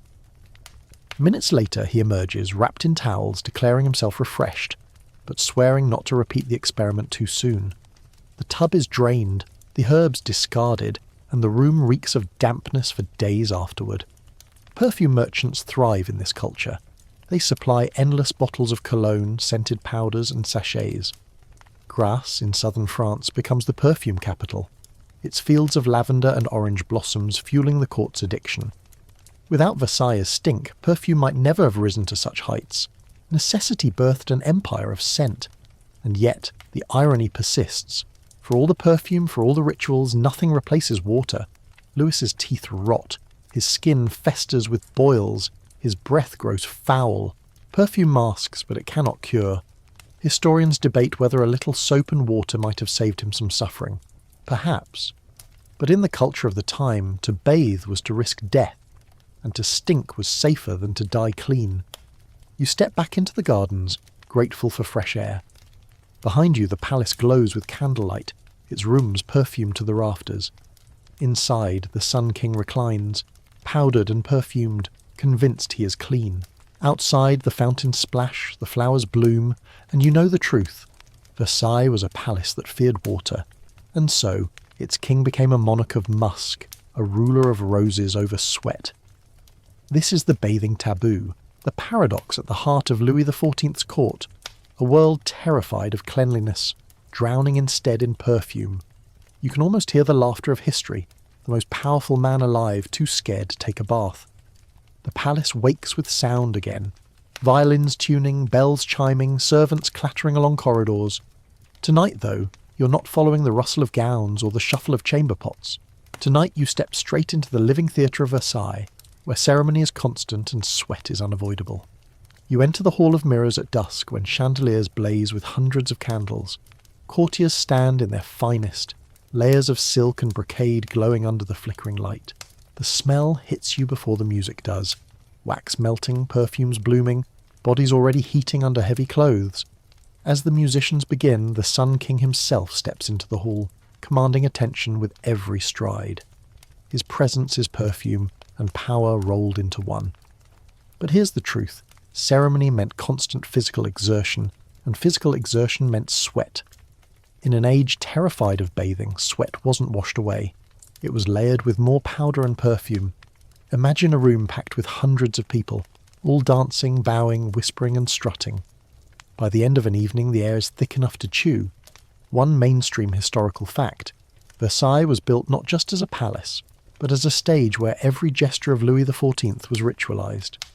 He danced in ballets, he dined in public, he received visitors in meticulously choreographed encounters. Everything was spectacle, and everyone else had to keep up. These ceremonies could last hours, sometimes days, with no relief for aching feet, sweaty brows, or growling stomachs. Louis himself was famous for his love of dance. In his youth, he starred in ballets, even dressing as the sun in one famous performance that earned him the title Sun King. Later, as he grew older and heavier, he left the dancing to others, but still insisted on presiding over endless balls. The irony is sharp. The man who became a symbol of light and grace spent his nights in rooms that smelled like overripe bodies. You drift closer to the dancers. Wigs bounce. Powder falls in tiny clouds. Lace cuffs darken with sweat. Perfume hangs in the air, musky and floral, fighting a losing battle against the heat. A lady presses a pomander to her nose. A duke discreetly wipes his forehead with a scented cloth. Everyone pretends they're radiant, but you can see the strain in their faces, the sheen on their skin. One quirky tidbit: the king was obsessed with order, so even dancing had strict rules. Courtiers practiced endlessly, terrified of missteps. To falter in a bow was to risk disgrace, and yet, sweating through heavy brocade while holding a forced smile, many did falter. Gossip spread quickly. Did you see his wig slip? Did you notice her gown sticking to her back? Even sweat became political ammunition. The ceremonies weren't confined to balls. Daily rituals, mass in the chapel, hunting expeditions, military reviews, each demanded performance. Imagine Louis on a hot July morning, standing in armour while the sun beat down. His face dripped with sweat, but he never flinched. Servants hovered with perfumed cloths, dabbing discreetly. Courtiers nearby followed suit, pretending the heat was glorious rather than suffocating. Historians still argue whether these ceremonies truly strengthened the monarchy, or simply exhausted everyone. Some claim they kept nobles distracted, too busy sweating in wigs to plot rebellion. Others argue they drained resources and left France vulnerable. What no one denies is that the ceremonies defined the court. To be at Versailles meant to sweat for the king, literally. The musicians play faster now. Dancers spin, skirts fly, wigs tilt dangerously. The smell grows sharper, perspiration mixing with wax and musk. You step aside as a servant rushes past, scattering rose petals on the floor, hoping to refresh the air. It barely helps. The odour is no longer background, it's the atmosphere itself. Yet no one dares complain. To wrinkle your nose would be to insult the king's majesty. Better to faint elegantly, as some ladies did, collapsing into the arms of admirers who quickly pretended it was passion, not stench, that overcame them. Another detail: candles. Thousands of them burned every night, filling rooms with smoke. Combined with perfume and sweat, the result was almost choking. Courtiers carried handkerchiefs not only for fashion but for survival, dabbing at eyes streaming from the haze. But when painters immortalised these scenes, they showed only glowing faces, not the smoke-stung eyes or damp wigs. Versailles, once again, was about illusion. In a quieter corner you watch Louis converse with nobles. Even in small groups, ceremony persists. He stands tall, gestures carefully, his voice steady. But lean closer, and you notice the sheen on his temples, the faint sour note of perspiration hidden under cologne. The Sun King is still human, still sweating, still struggling against the airless weight of his own palace. His courtiers lean in anyway, desperate for attention, even if it means inhaling the king's breath tinged with wine and musk. One evening, a particularly grand masquerade unfolds. Masks glitter, costumes dazzle, fountains outside sparkle with torchlight. But behind every mask, noses wrinkle. Beneath every costume, sweat pools. You watch a nobleman discreetly ring his lace cuff, droplets falling to the marble.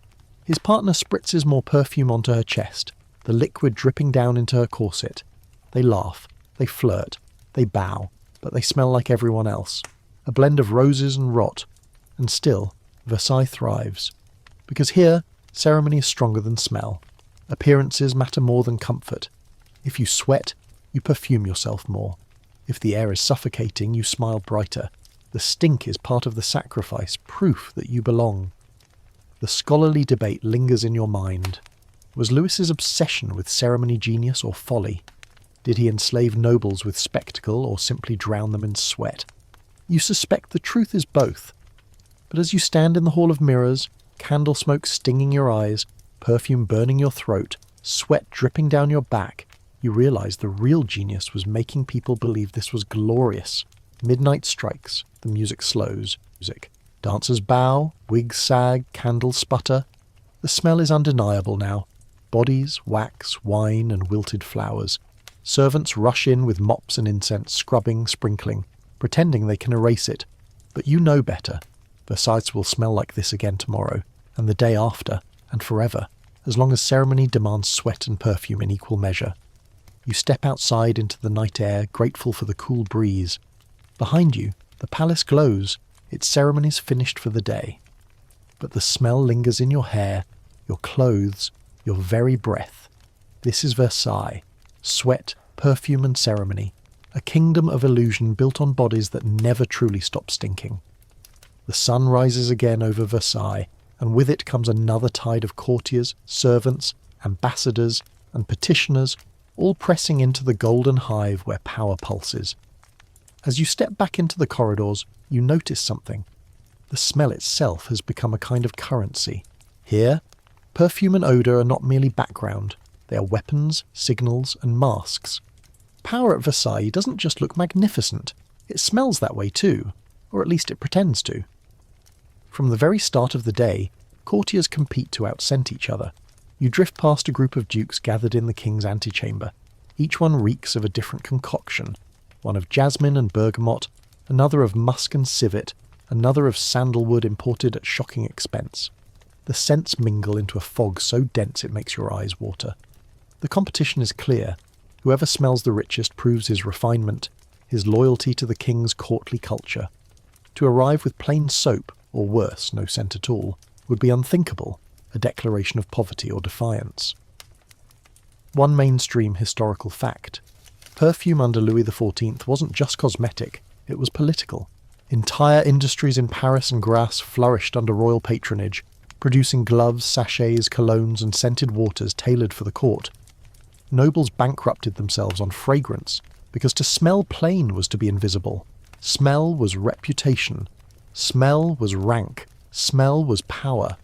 And then there was the king himself, the sun around which all these satellites orbited. Louis XIV understood the weaponization of odour better than anyone. His presence was always announced not just by trumpets and bows, but by the aura of scent around him. When he entered a hall, courtiers inhaled deeply, as if perfume alone carried divine authority. To smell the king was to recognise his superiority. To pretend you didn't notice was to risk offence. Yet the illusion had cracks. You, standing close, noticed the sour note of sweat beneath the cologne, the faint tang of illness under the musk. Louis was still human, and no amount of ambergris could change that, but to acknowledge it aloud was treasonous. Instead, courtiers gushed about how radiant he smelled, how divine. The stink of power depended on collective denial. One quirky tidbit: perfumed gloves were considered so essential that nobles often waved their hands extravagantly during conversation, ensuring everyone caught the scent. Some gloves were soaked for weeks in aromatic oils, then lined with herbs so that every gesture released a puff of fragrance. Of course, after weeks of use, they also absorbed sweat, grease and food, producing an unforgettable cocktail. But in the language of Versailles, to wave a gloved hand was to wave status itself. The stink of power extended beyond perfume. Even body odour carried meaning. To stand close enough to smell the king's natural scent was itself a privilege. Not everyone was permitted near enough to catch his breath, heavy with wine, or his skin, damp with exertion. Access was everything. Courtiers bragged about being close enough to notice the smell of his wig powder, or the musk of his coat. Even foul odours became trophies. I smelled the king, therefore I exist. Historians still argue whether Louis consciously cultivated this sensory domination. Did he deliberately use perfume as propaganda, or was it simply a cultural norm magnified by his court? Some scholars insist he was fully aware, weaving scent into his choreography of control. Others believe he was merely a man of his age, terrified of water and enamoured of roses. Either way, the effect was real. Versailles became a theatre where power smelled as much as it shone. You walk into a council chamber. The air is no fresher here.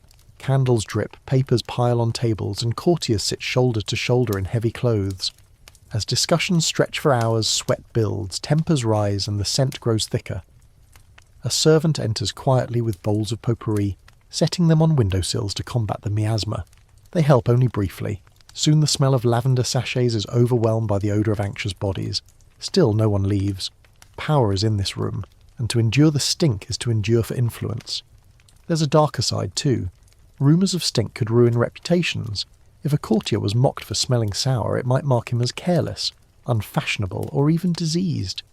Whispers of "did you catch his odour" could spread like wildfire. Rivals exploited this, slipping gossip into conversations, exaggerating faint smells until they became scandals. At Versailles, your scent was never just yours. It was political ammunition. The stink of power reached even into the gardens. Ambassadors invited to stroll with the king reported being overwhelmed not only by the perfume of orange blossoms, but by the perfume doused on Louis himself. They returned home to describe a monarch whose very smell embodied France's grandeur. Some exaggerated, claiming he seemed to radiate fragrance like sunlight. Others admitted in quieter letters that the perfumes couldn't entirely mask the odours of a sick man. Both accounts, though, underline the same truth. Power smelled unforgettable. One evening, you find yourself in a salon packed with courtiers listening to a poet recite verses in the king's honour. The air is suffocating. Too many wigs, too much musk, not enough ventilation. A lady faints quietly, and her companions rush to fan her. Everyone pretends it's from emotion at the poem's beauty. But you see the sheen of sweat on her forehead. Smell the sour note of heat stroke. Versailles demanded denial, even when the stink was obvious. The king himself understood denial as strategy. When plagued by abscesses and rotting teeth later in life, his odour grew stronger. Rather than retreat, he doubled down on ceremony. He appeared more often, drenched in perfume, surrounded by incense. The worse he smelled, the more glorious he pretended to be. And his courtiers followed the script, praising him as radiant even when their stomachs churned. This is the essence of the stink of power. Not the absence of odour, but the control of its meaning. To the outside world, Versailles was perfumed paradise. To those inside, it was a fog of roses and rot. but everyone agreed on the illusion that the Sun King smelled divine, even when he reeked of sweat and sickness. You step back into the Hall of Mirrors, where nobles bow as Louis passes. The chandeliers blaze, the mirrors multiply his image, and the air swirls with musk and amber. Your nose twitches, but you see the truth. The stink isn't weakness here. It's power itself. To endure it is to prove loyalty. To pretend its perfume is to survive. And so Versailles continues, a palace where scent rules as surely as swords. Perfume isn't just accessory, it's armour. Odour isn't just nuisance, it's language. And the king, reeking and radiant, stands at the centre. Perfumed proof that power doesn't need to smell good. It only needs to smell inescapable. The echo of trumpets pulls you out of Versailles and into the field, where Louis XIV's armies march under banners of fleur-de-lis. The Sun King is not just a monarch of mirrors and perfumes, he is also a commander of soldiers, determined to expand France's borders and prove his dominance on the battlefield. But if you thought Versailles stank, wait until you wade into the mud of 17th century war camps. Here, the glitter fades, and the smell of sweat, leather, horse, and death takes its place. The first thing you notice is the boots.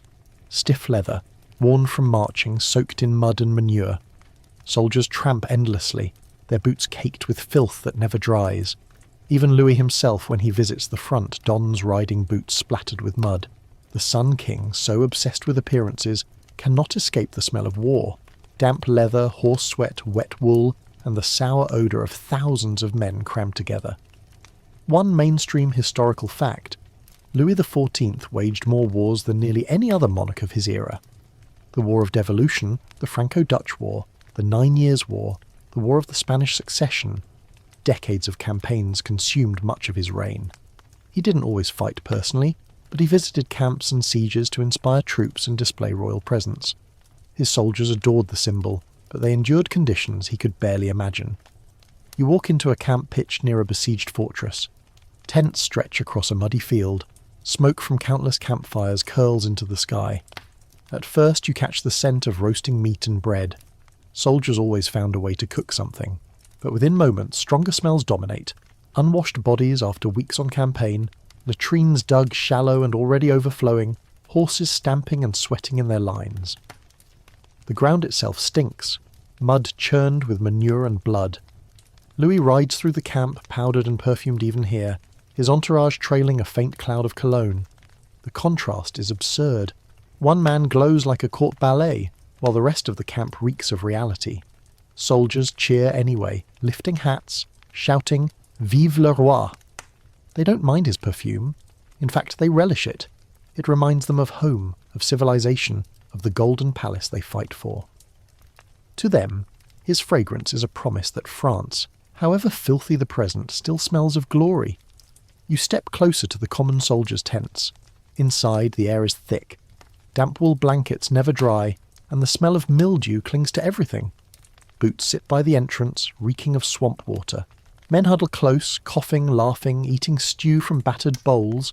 The stew smells of onions and salted meat, hearty but always tinged with smoke and sweat. No one pretends it's fresh. They eat, belch, and collapse into sleep, their breath heavy with wine and garlic. Here's a quirky tidbit. Soldiers often stuffed herbs or straw into their boots to combat the stench. Sometimes they smeared fat or wax on the leather to make them waterproof, but the mixture only added to the odour. After weeks of marching, the boots themselves seemed alive, breeding blisters, fungus, and an aroma strong enough to announce a regiment before it arrived. There are jokes that enemies could smell Louis's armies before they saw the banners. Historians still argue about whether Louis truly grasped the conditions his soldiers endured. Some say he visited enough camps to see the filth and smell the latrines for himself. Others argue he remained insulated, his perfumed entourage shielding him from the worst. Either way, the contrast between Versailles and the battlefield could not have been sharper. The same man who dined on oysters at gilded tables also commanded men eating weevil-ridden bread in mud. You wander toward the siege lines. Cannons roar, smoke stings your nose, and the metallic tang of gunpowder fills the air. Mixed with it is the scent of blood. Wounded men carried to makeshift hospitals, surgeons soaring, cauterizing, dousing wounds with wine. You gag slightly. The smell of rot and iron is overwhelming. Yet even here, perfume follows. Officers dab cologne on their cuffs. Surgeons sprinkle herbs to fight the stink. It's Versailles, in miniature, battling filth with fragrance, never winning. Louis, standing tall on a rise, surveys the scene. His coat is immaculate, his wig perfect, though his boots are spattered with mud. Courtiers nearby murmur praises, pretending not to notice the stench rising from the trenches. He waves a gloved hand, perfumed leather cutting briefly through the odour of death. The symbolism is clear. He is the Sun King, untainted, shining even above mud and blood. But you, close enough to smell both sides, know the truth. Even the sun sweats, even his boots stink. Night falls on the camp. Fires crackle, soldiers sing, but the smell grows thicker. Latrines overflow, horses whinny, their manure piling in heaps. The air is heavy with smoke, sweat and despair. Some men collapse drunk, snoring into their blankets. Others gamble, their fingers greasy from food, their breath sour with cheap wine. The camp stinks of humanity stripped to its core. No mirrors, no chandeliers, only the raw odour of survival. One soldier jokes to another, "I'd rather the king march us back to Versailles, stink and all, than die here in the mud." They laugh, but you sense the bitterness underneath. For them, Louis's perfume is a reminder of distance. He lives in gold, they live in muck. And yet they still cheer for him. Power, like perfume, clings even when the stink says otherwise. As dawn breaks, the camp stirs again. Soldiers pull on damp boots, grimacing at the smell. Horses stamp and snort. Drums beat, signalling another day of marching, sweating, stinking and bleeding. Louis rides out once more, his coat gleaming, his perfume trailing behind. The army follows, a tide of mud and musk. You walk with them, choking on the air, marvelling at how power persists even in filth. This is the stink of war. Boots soaked in mud, camp steaming with sweat, cannons reeking of powder, and yet perfume always hovering at the edges. Versailles may have been gilded, but Louis XIV's power was also forged here, in the odour of soldiers who carried his ambitions across Europe. And as you inhale, you realise that the Sun King's scent wasn't just roses and musk. It was also leather, blood, and the mud of 1,000 battlefields. Morning slides into midday, and Versailles hums like a hive. Servants clatter down marble corridors with trays of food and pitchers of water. Courtiers sweep past in silks heavy with powder, and somewhere in the distance musicians practice their chords for the evening's entertainment. But what you hear most clearly isn't music. It's the whisper of gossip. And what you smell isn't perfume. It's the sour tang of air that refuses to stay fresh, no matter how many windows are thrown open. Versailles is a palace built on talk and odours, and the two intertwine until you can hardly separate them. As you walk through a salon, you catch fragments of chatter. A duchess leans close to her friend, murmuring about who was seen sneaking out of which chamber last night. A duke laughs too loudly, retelling a rumour about the king's bowels after yesterday's enema. Laughter ripples, fans flutter, eyes glance nervously toward the door to make sure no one important overheard. Gossip is currency here, traded in whispers as valuable as jewels. But always, beneath the perfume sprayed on lace handkerchiefs, the air carries a faint sourness. The smell of too many bodies crammed together, too much wine spilled into rugs, too many chamber pots emptied just a little too slowly. One mainstream historical fact: Versailles was deliberately designed to concentrate the nobility around the king. By keeping them close, Louis XIV reduced their ability to rebel and ensured they wasted energy competing for favour instead of plotting against him. But proximity breeds intimacy, and intimacy breeds gossip. Courtiers lived side by side in apartments that smelled of stale smoke, sweat, and cooking fires. Thin walls carried not only sound but scent. If your neighbour roasted garlic, you knew it. If your neighbour relieved himself in a corner, you knew that too. And soon, everyone else did as well. You drift through the Queen's apartments, where ladies in waiting sit with embroidery, their hands busy but their tongues busier. They speak of the King's latest mistress, noting not just her gowns but her perfume. One claims the amber scent she wears is too strong, covering something sour beneath. Another whispers that the smell of lavender drifting from her chambers hides the evidence of pregnancy. You realise here that gossip itself has a nose. Rumours are scented, judged and spread by smell as much as by sight. One quirky tidbit. Courtiers often gave each other scented gifts not out of generosity but out of spite. Imagine a rival slipping you gloves soaked in civet, knowing the musky odour would cling to you all day, making others wrinkle their noses. A backhanded compliment, disguised as perfume. At Versailles, even smells were weapons of gossip. The air grows thicker as you enter a salon crowded for an afternoon gathering. Candles burn, smoke curling upward. Dozens of wigs crowd the space, powdered into clouds that fall onto sweaty necks. Perfume clings to every cuff and collar, but it's losing the war. You smell armpits, halitosis, and the faint ammonia of a chamber pot used hastily behind a screen. Still, the courtiers chatter on, faces serene, voices sharp. Someone remarks loudly on a countess who fainted last night. Was it love, or was it the smell of the king's chambers after a medical procedure? Everyone chuckles knowingly. Historians still argue whether gossip at Versailles was tolerated or feared. Some say Louis ignored it, knowing it kept nobles distracted. Others argue he encouraged it subtly, using it to monitor loyalty. What's certain is that gossip thrived in this environment of overcrowding and stink.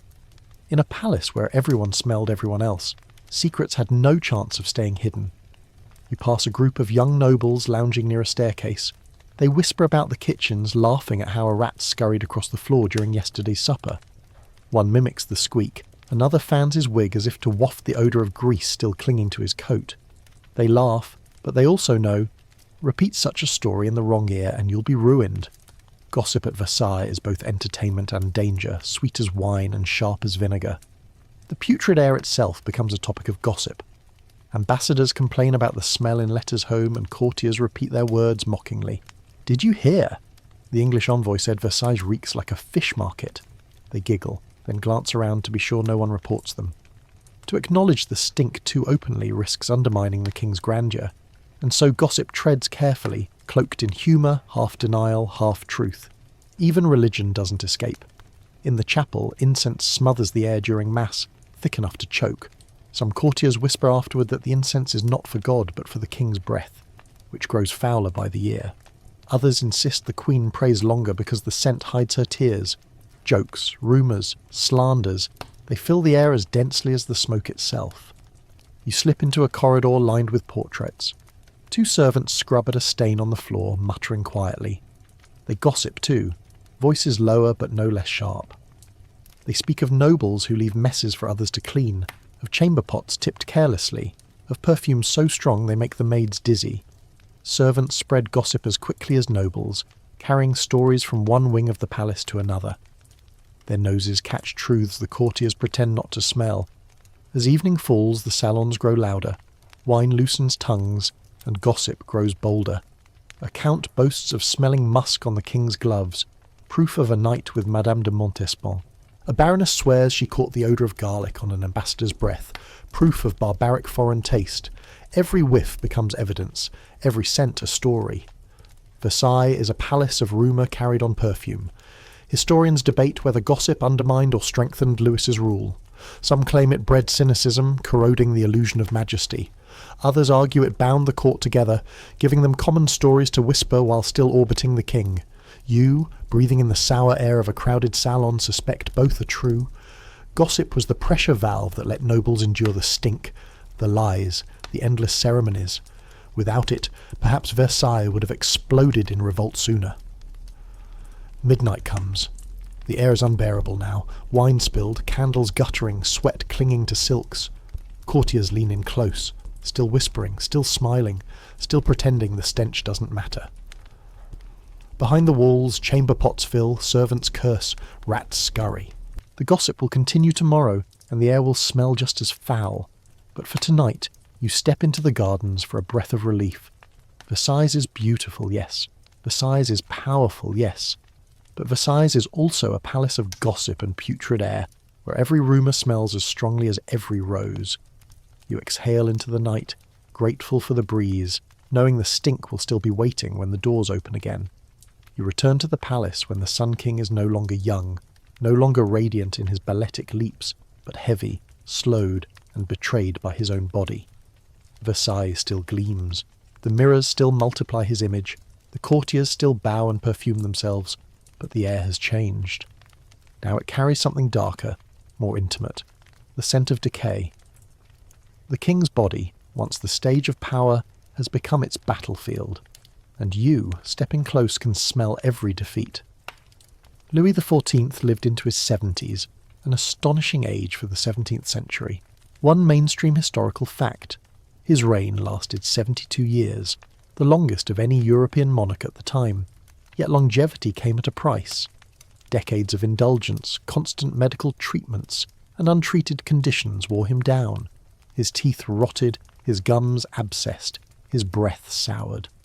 Courtiers whispered of the king's halitosis filling the chamber during councils, masked only by handkerchiefs soaked in orange blossom water. Physicians tried to cure him by pulling teeth, but the extractions tore a hole between his mouth and nasal cavity. For the rest of his life, food and drink sometimes leaked into his nose, and infection made the smell unforgettable. You sit near him during a council session. Ministers drone about taxes and borders, but you can barely focus. The king shifts in his chair, lips tight, his wig immaculate, and yet every time he speaks, a wave of fetor drifts across the table. Nobles nod reverently, pretending they hear only wisdom. But you notice them discreetly raising perfumed gloves to their faces, hiding winces. Power demands denial even when it reeks. The worst came later, when his body erupted in abscesses and boils. One erupted near his groin, so painful and foul-smelling that doctors debated drastic surgery. Courtiers recorded the odour as sickening, pus-soaking linens faster than servants could change them. Surgeons lanced it, releasing a gush that filled the chamber with an acrid stench. You gag quietly, but everyone else bows their heads, pretending it is an honour to witness. Such is the theatre of monarchy. Even suppuration becomes sacred if it happens on the king's body. One quirky tidbit: incense was burned constantly in the royal chambers during these years, supposedly to honour God, but just as importantly to hide the smell of infection. Clouds of frankincense and myrrh drifted through the halls, mingling with rosewater sprinkled on sheets. The result was almost hallucinatory. Sweet smoke tangled with the stench of pus, sacred fragrance colliding with decay. Servants staggered from the heaviness of it, but none dared open a window without permission. Fresh air was still considered dangerous. Historians still argue about how aware Louis was of his own stench. Did he believe perfume and incense truly masked it? Or did he know, deep down, that courtiers endured it in silence? Some memoirs suggest he joked about his physicians, mocking their endless bleedings and purges. Others hint he carried himself with greater dignity than ever, as if sheer willpower could outshine rot. Either way, his body became a paradox, revered as the vessel of divine monarchy, yet smelled as the vessel of human corruption. You wander into the king's bedchamber one evening. The room glows with hundreds of candles, but the air is thick. The smell of infection, sweat, and incense clings to every curtain. Servants move quickly, changing sheets again, tossing blood-stained bandages into baskets. A physician bends low, applying ointments made of herbs and resins. The ointment itself reeks. Sharp, medicinal, almost rancid. For a moment, the room feels less like a palace and more like a battlefield hospital. Louis groans but does not cry out. His face remains stoic, trained by decades of performance. Courtiers murmur praise for his endurance. Some even claim his suffering proves divine favour, that God tests great kings with great trials. You can almost laugh, if not for the smell making your eyes water. To you, it is no holy test. It is pus and rot, plain and undeniable. But Versailles runs on illusions, and the illusion of sanctity must be preserved even as the king's body leaks and festers. The boils aren't his only torment. His legs swell with gout, the joints throbbing, wrapped in bandages soaked with wine. The wine evaporates into the air, leaving a sticky, sour tang. His bladder fails, his stomach churns, his bowels spasm after decades of rich feasting and endless enemas. Chamber pots fill too quickly, servants rushing them out while sprinkling rose petals behind. The chamber becomes a carousel of waste and perfume. One day you witness a particularly grotesque scene. The king, unable to sit comfortably, reclines on a chaise. Doctors debate the abscess near his perineum, its odour filling the room. Finally, one seizes a scalpel and cuts. A hiss escapes, followed by a gush so foul that even hardened courtiers blanch. The surgeon triumphantly declares it a success. Servants rush with incense, courtiers bow in admiration, and Louis, pale but steady, nods as if nothing unusual has happened. You step back, nearly choking. For all the glory of Versailles, the smell of that moment is unforgettable. And yet, life in the palace continues. Balls are held, councils convened, ambassadors received.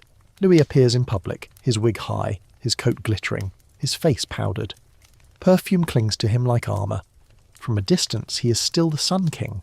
Up close, you catch the truth. The faint trail of suppuration hidden beneath the roses. The scholarly debate lingers. Did his courtiers admire his endurance, or simply endure his odour?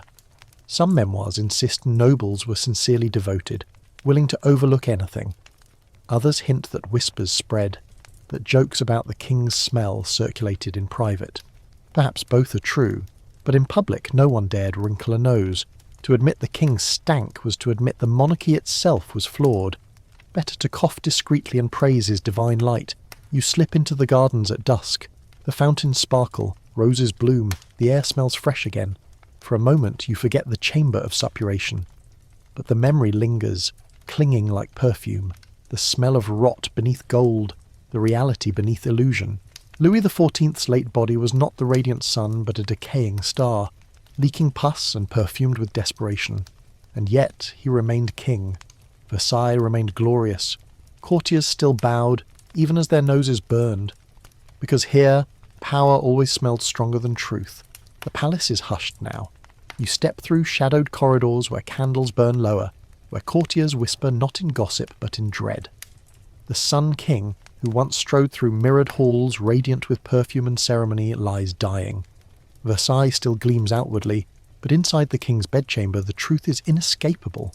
The smell of death has taken root, and no amount of rosewater, musk or incense can cover it. Louis XIV's health had been fragile for years, but by late August 1715 it collapsed completely.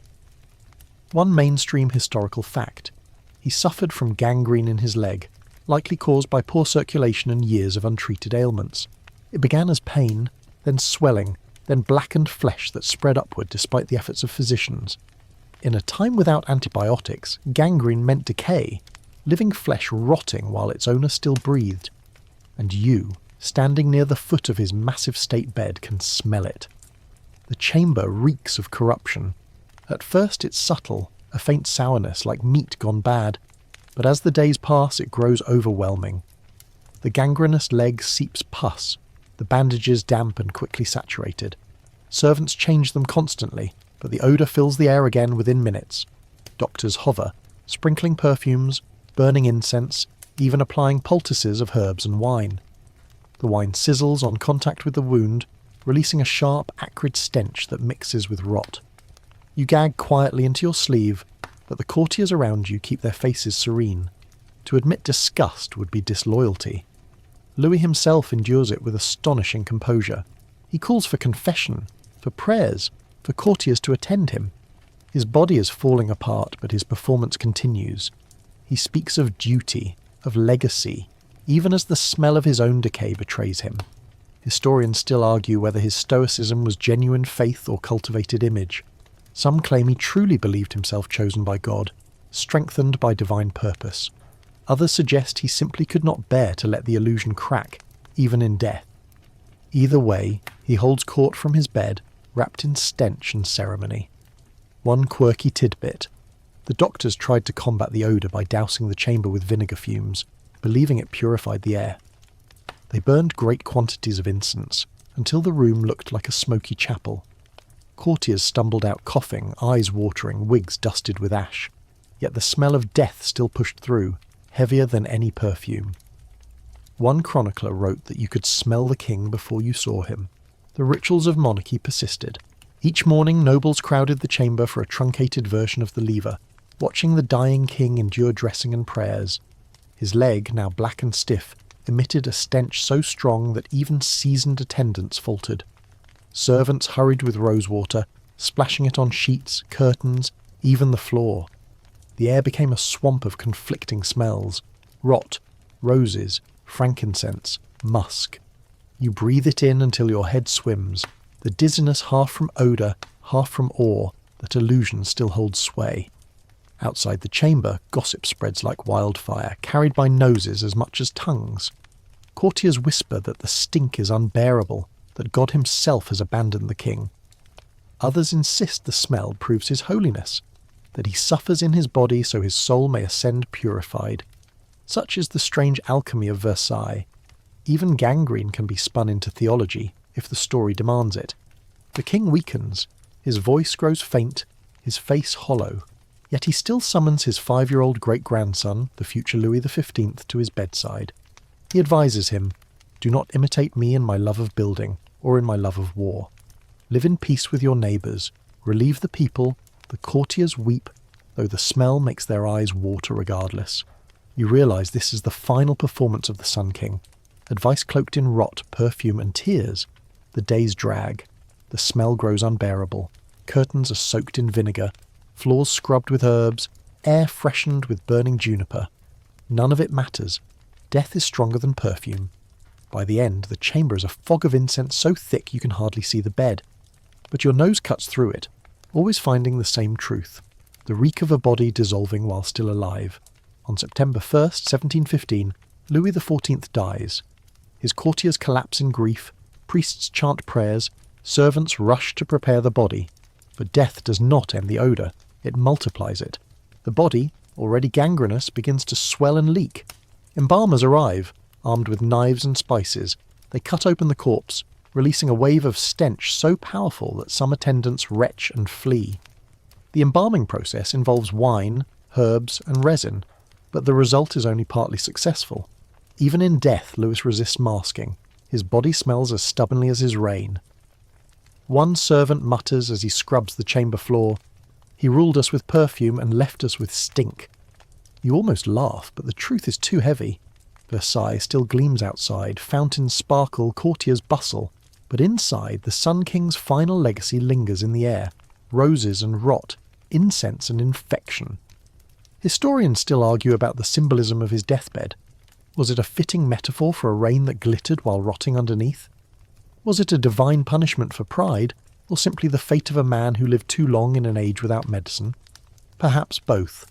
What is certain is that everyone remembered the smell. Memoirs describe it in detail, letters carry the memory across Europe. For all his grandeur, Louis XIV could not stop his body from reeking. The Sun King set, and left a trail of odour. You step out into the gardens at dawn, the news of his death echoing across the palace. The fountains sparkle, roses bloom, birds sing. Nature smells fresh again. But behind you, in the chambers of gold, the stench of death still clings to curtains and tapestries. Versailles will air out eventually. But the memory will linger forever, that the greatest king of Europe ended not in light, but in reek. The king is gone, but the palace still breathes. Versailles hums with transition, its courtiers whispering about the regency of the child Louis XV, its ministers shuffling papers heavy with debt, its chapels echoing with prayers for the departed. Yet as you drift through the halls after the Sun King's death, you realise something curious. The smell of Louis XIV lingers, not just in curtains and cushions, but in the very culture of France. His reign, so steeped in perfume and odour, left behind a legacy that reshaped an entire industry, an identity, even a nation's pride. You step into a salon where courtiers gather, still dressed in black for mourning. Their wigs are powdered, their gloves perfumed, their handkerchiefs steeped in cologne. They whisper of politics, but what strikes you is how much scent dominates the room. Even in grief, Versailles reeks of roses, musk and ambergris. One mainstream historical fact, under Louis XIV, France became the undisputed perfume capital of Europe. What began as a desperate attempt to mask filth turned into a thriving luxury trade that defined French sophistication for centuries. In the small town of Grasse, far from Versailles, farmers began planting fields of jasmine, roses and orange blossoms. Originally a centre of glove-making, Grasse had long scented leather to hide its natural odour. But by the late 17th century, the perfume side of the business flourished thanks to court demand. Courtiers wanted gloves that smelled of lavender, sachets stuffed with herbs for their wigs, colognes strong enough to overpower chamber pots. The demand was insatiable, and Grasse rose to meet it. Today it is still the world's perfume capital, a direct legacy of the Sun King's stinking palace. You stroll into the royal apartments, now quieter without Louis. Servants scrub and air the rooms, burning vinegar and herbs to drive out the last traces of gangrene. Yet they also sprinkle rosewater generously, as if to remind everyone that Versailles will always smell of flowers, no matter the truth. It's symbolism in liquid form. Perfume conquers odour, culture conquers decay. That too is Louis's legacy. One quirky tidbit. The obsession with scent outlived the king in strange ways. Fashionable Parisians carried silver vinaigrettes, tiny boxes filled with sponges soaked in vinegar and herbs, pressed to the nose whenever they walked through crowded streets. Others wore hollow canes filled with perfume, sniffing discreetly to ward off the stink of the city. These accessories weren't just practical. They were status symbols, declaring that one belonged to the culture Louis had built. Smell became not just hygiene, but identity. Historians still argue whether this legacy was positive or perverse. On one hand, Louis XIV's court drove innovation, turning France into the world leader in perfumery, cosmetics, and fashion. On the other, the obsession with masking odours delayed more practical advances in sanitation and hygiene. While other nations began investing in sewers and drains, Versailles doubled down on roses and musk. France smelled divine, but beneath it the same problems festered. You walk into a perfumer's workshop in Paris, not far from the Louvre. Glass bottles line the shelves, filled with essences of bergamot, violet, neroli. Mortars grind herbs, copper stills distill floral waters. The air is intoxicating, sweet and sharp at once. Customers arrive in silks, sniffing, selecting, paying fortunes. Every vial carries not just scent but status, the promise of belonging to the world Louis created. Without him, there might still be perfume, but it wouldn't smell of France. Even ambassadors noticed. Foreigners visiting Versailles often returned home less impressed by the architecture than by the fragrance. They reported on the clouds of perfume, the scented gloves, the sachets hidden in wigs. Soon, demand spread across Europe. Courts in Vienna, Madrid and London copied the style, importing French perfumes as luxuries. Perfume became diplomacy, a fragrant export as powerful as cannons or treaties. France, thanks to Louis, had cornered the market on scent, but the legacy went deeper still. Perfume at Versailles wasn't just about covering stink, it was about illusion, about the triumph of appearance over truth. That mentality outlasted the king. French culture became synonymous with elegance, refinement, and the art of masking reality with beauty. Versailles had taught the world that to smell of roses was to seem divine, even if behind the roses lay rot. You slip into the orangerie, where rows of orange trees bloom even in winter. Their blossoms perfume the air, reminding you of Louis's favourite scent.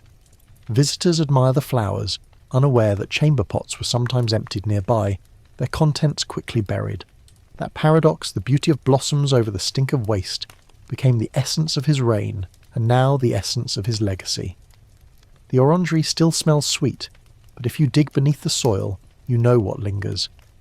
One evening, you overhear courtiers reminiscing. They speak of the king's majesty, his wars, his palaces, but again and again they mention perfume. Do you remember the musk on his gloves? One sighs. Do you remember the rosewater fountains at that ball? Another laughs quietly. Do you remember the incense when his leg was rotting? They laugh, but they also nod. They cannot separate memory from smell. Louis XIV's reign was not only seen, it was inhaled, and you realise this is how history remembers him too. The Sun King, radiant, magnificent, and stinking. He left behind monuments, debts, wars, and legacies. But above all, he left behind a world where perfume became empire, where scent became symbol. His personal stink forced an entire nation to redefine itself through fragrance. Historians debate endlessly whether Louis was truly the stinkiest king. Some argue others were just as bad, if not worse, but less scrutinised. Others insist Versailles was uniquely odorous, making his case exceptional. What no one denies is that his reign forever changed how Europe thought about smell. From then on, perfume wasn't just decoration, it was necessity, identity, politics, and art. You leave the palace one last time, stepping into the twilight gardens. The air is cool, the fountains murmur, and roses bloom faintly in the dusk. The smell is sweeter now, less corrupted, as if the world itself is trying to cleanse after decades of rot. But you know better. The legacy lingers. Every drop of perfume made in France, every bottle exported across oceans, carries a trace of Versailles, a trace of Louis XIV, a trace of the king who drowned his stink in roses and in doing so perfumed the world. The palace is dimmer now. You drift through the gilded corridors knowing the Sun King is gone, but the air still remembers him. Versailles has always been a stage, and even in death it continues to perform, its mirrors reflecting ghosts, its halls echoing with whispers. You sense the weight of absence, no morning lever, no evening council, no perfumed king at the centre of it all. Yet you also sense his presence, because Louis XIV's reign is etched into the very odour of the palace. He may be gone, but the smell lingers. Courtiers walk slowly, their silks rustling softer, their voices hushed. They still wear perfume, violet, rose, musk. But without the Sun King, their scents feel less radiant, more desperate. For decades they revolved around his body, his rituals, his perfumes. Now they revolve around memory, trying to hold on to the illusion he built. One mainstream historical fact: Louis XIV's death in 1715 left France exhausted, financially drained by wars, socially strained by inequality, spiritually divided by religious policy. Versailles, however, remained the glittering heart of power, continuing to set fashions and trends even in mourning. You walk into the Hall of Mirrors, the chandeliers unlit, the mirrors reflecting faint candlelight. The air is heavy with polish and wax, but beneath it you still detect faint traces of what was always here. Sweat baked into rush mats, chamber pots once emptied in corners, perfume that never fully erased. The building itself seems to exhale Louis's life, the scent of roses over rot, ceremony over stink. Versailles is his monument, but it is also his mausoleum of odour. Courtiers gossip still, though more cautiously. They whisper about the boy king Louis XV, about the regency, about debts that threaten to swallow the realm. But they also whisper about smell. Do you remember his gloves, always orange-scented? One sighs. Do you remember the incense when he was dying? Another murmurs. They cannot separate memory from scent. His reign was perfumed from cradle to grave, and so remembrance itself is perfumed. You step outside into the gardens. The fountains still run, the flowers still bloom, the symmetry still dazzles. Yet even here, the moats and canals give off their familiar swampy odour. Nothing has changed. Versailles is still Versailles, beauty layered over filth. But now, without Louis, the illusion feels thinner. The courtiers spray themselves with cologne, but it doesn't sparkle the way it did when the king led the ritual. The palace tries to perfume itself, but the absence is obvious. Historians still argue whether Louis's reign was glorious or ruinous. Did he build a legacy of culture, art and grandeur, or did he bury France under debt, stink and illusion? Some say both. What's undeniable is that his reign transformed the world's relationship to smell.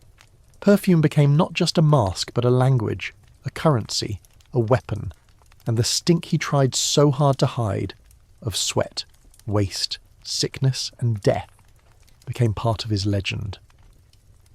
The Sun King will forever be remembered not only for light but for odour. One quirky tidbit lingers in the minds of visitors long after his death: the Versailles bouquet. Foreign envoys joked that every letter home carried the smell of the palace in its paper, ink and wax mixed with faint traces of rosewater, musk and candle smoke. Some swore their luggage still reeked weeks later, a reminder they could not wash away. Perhaps it was exaggeration, perhaps not. But the idea endures.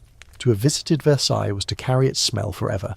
Now, as you stand in the twilight gardens, you feel the palace exhaling the last breath of its king.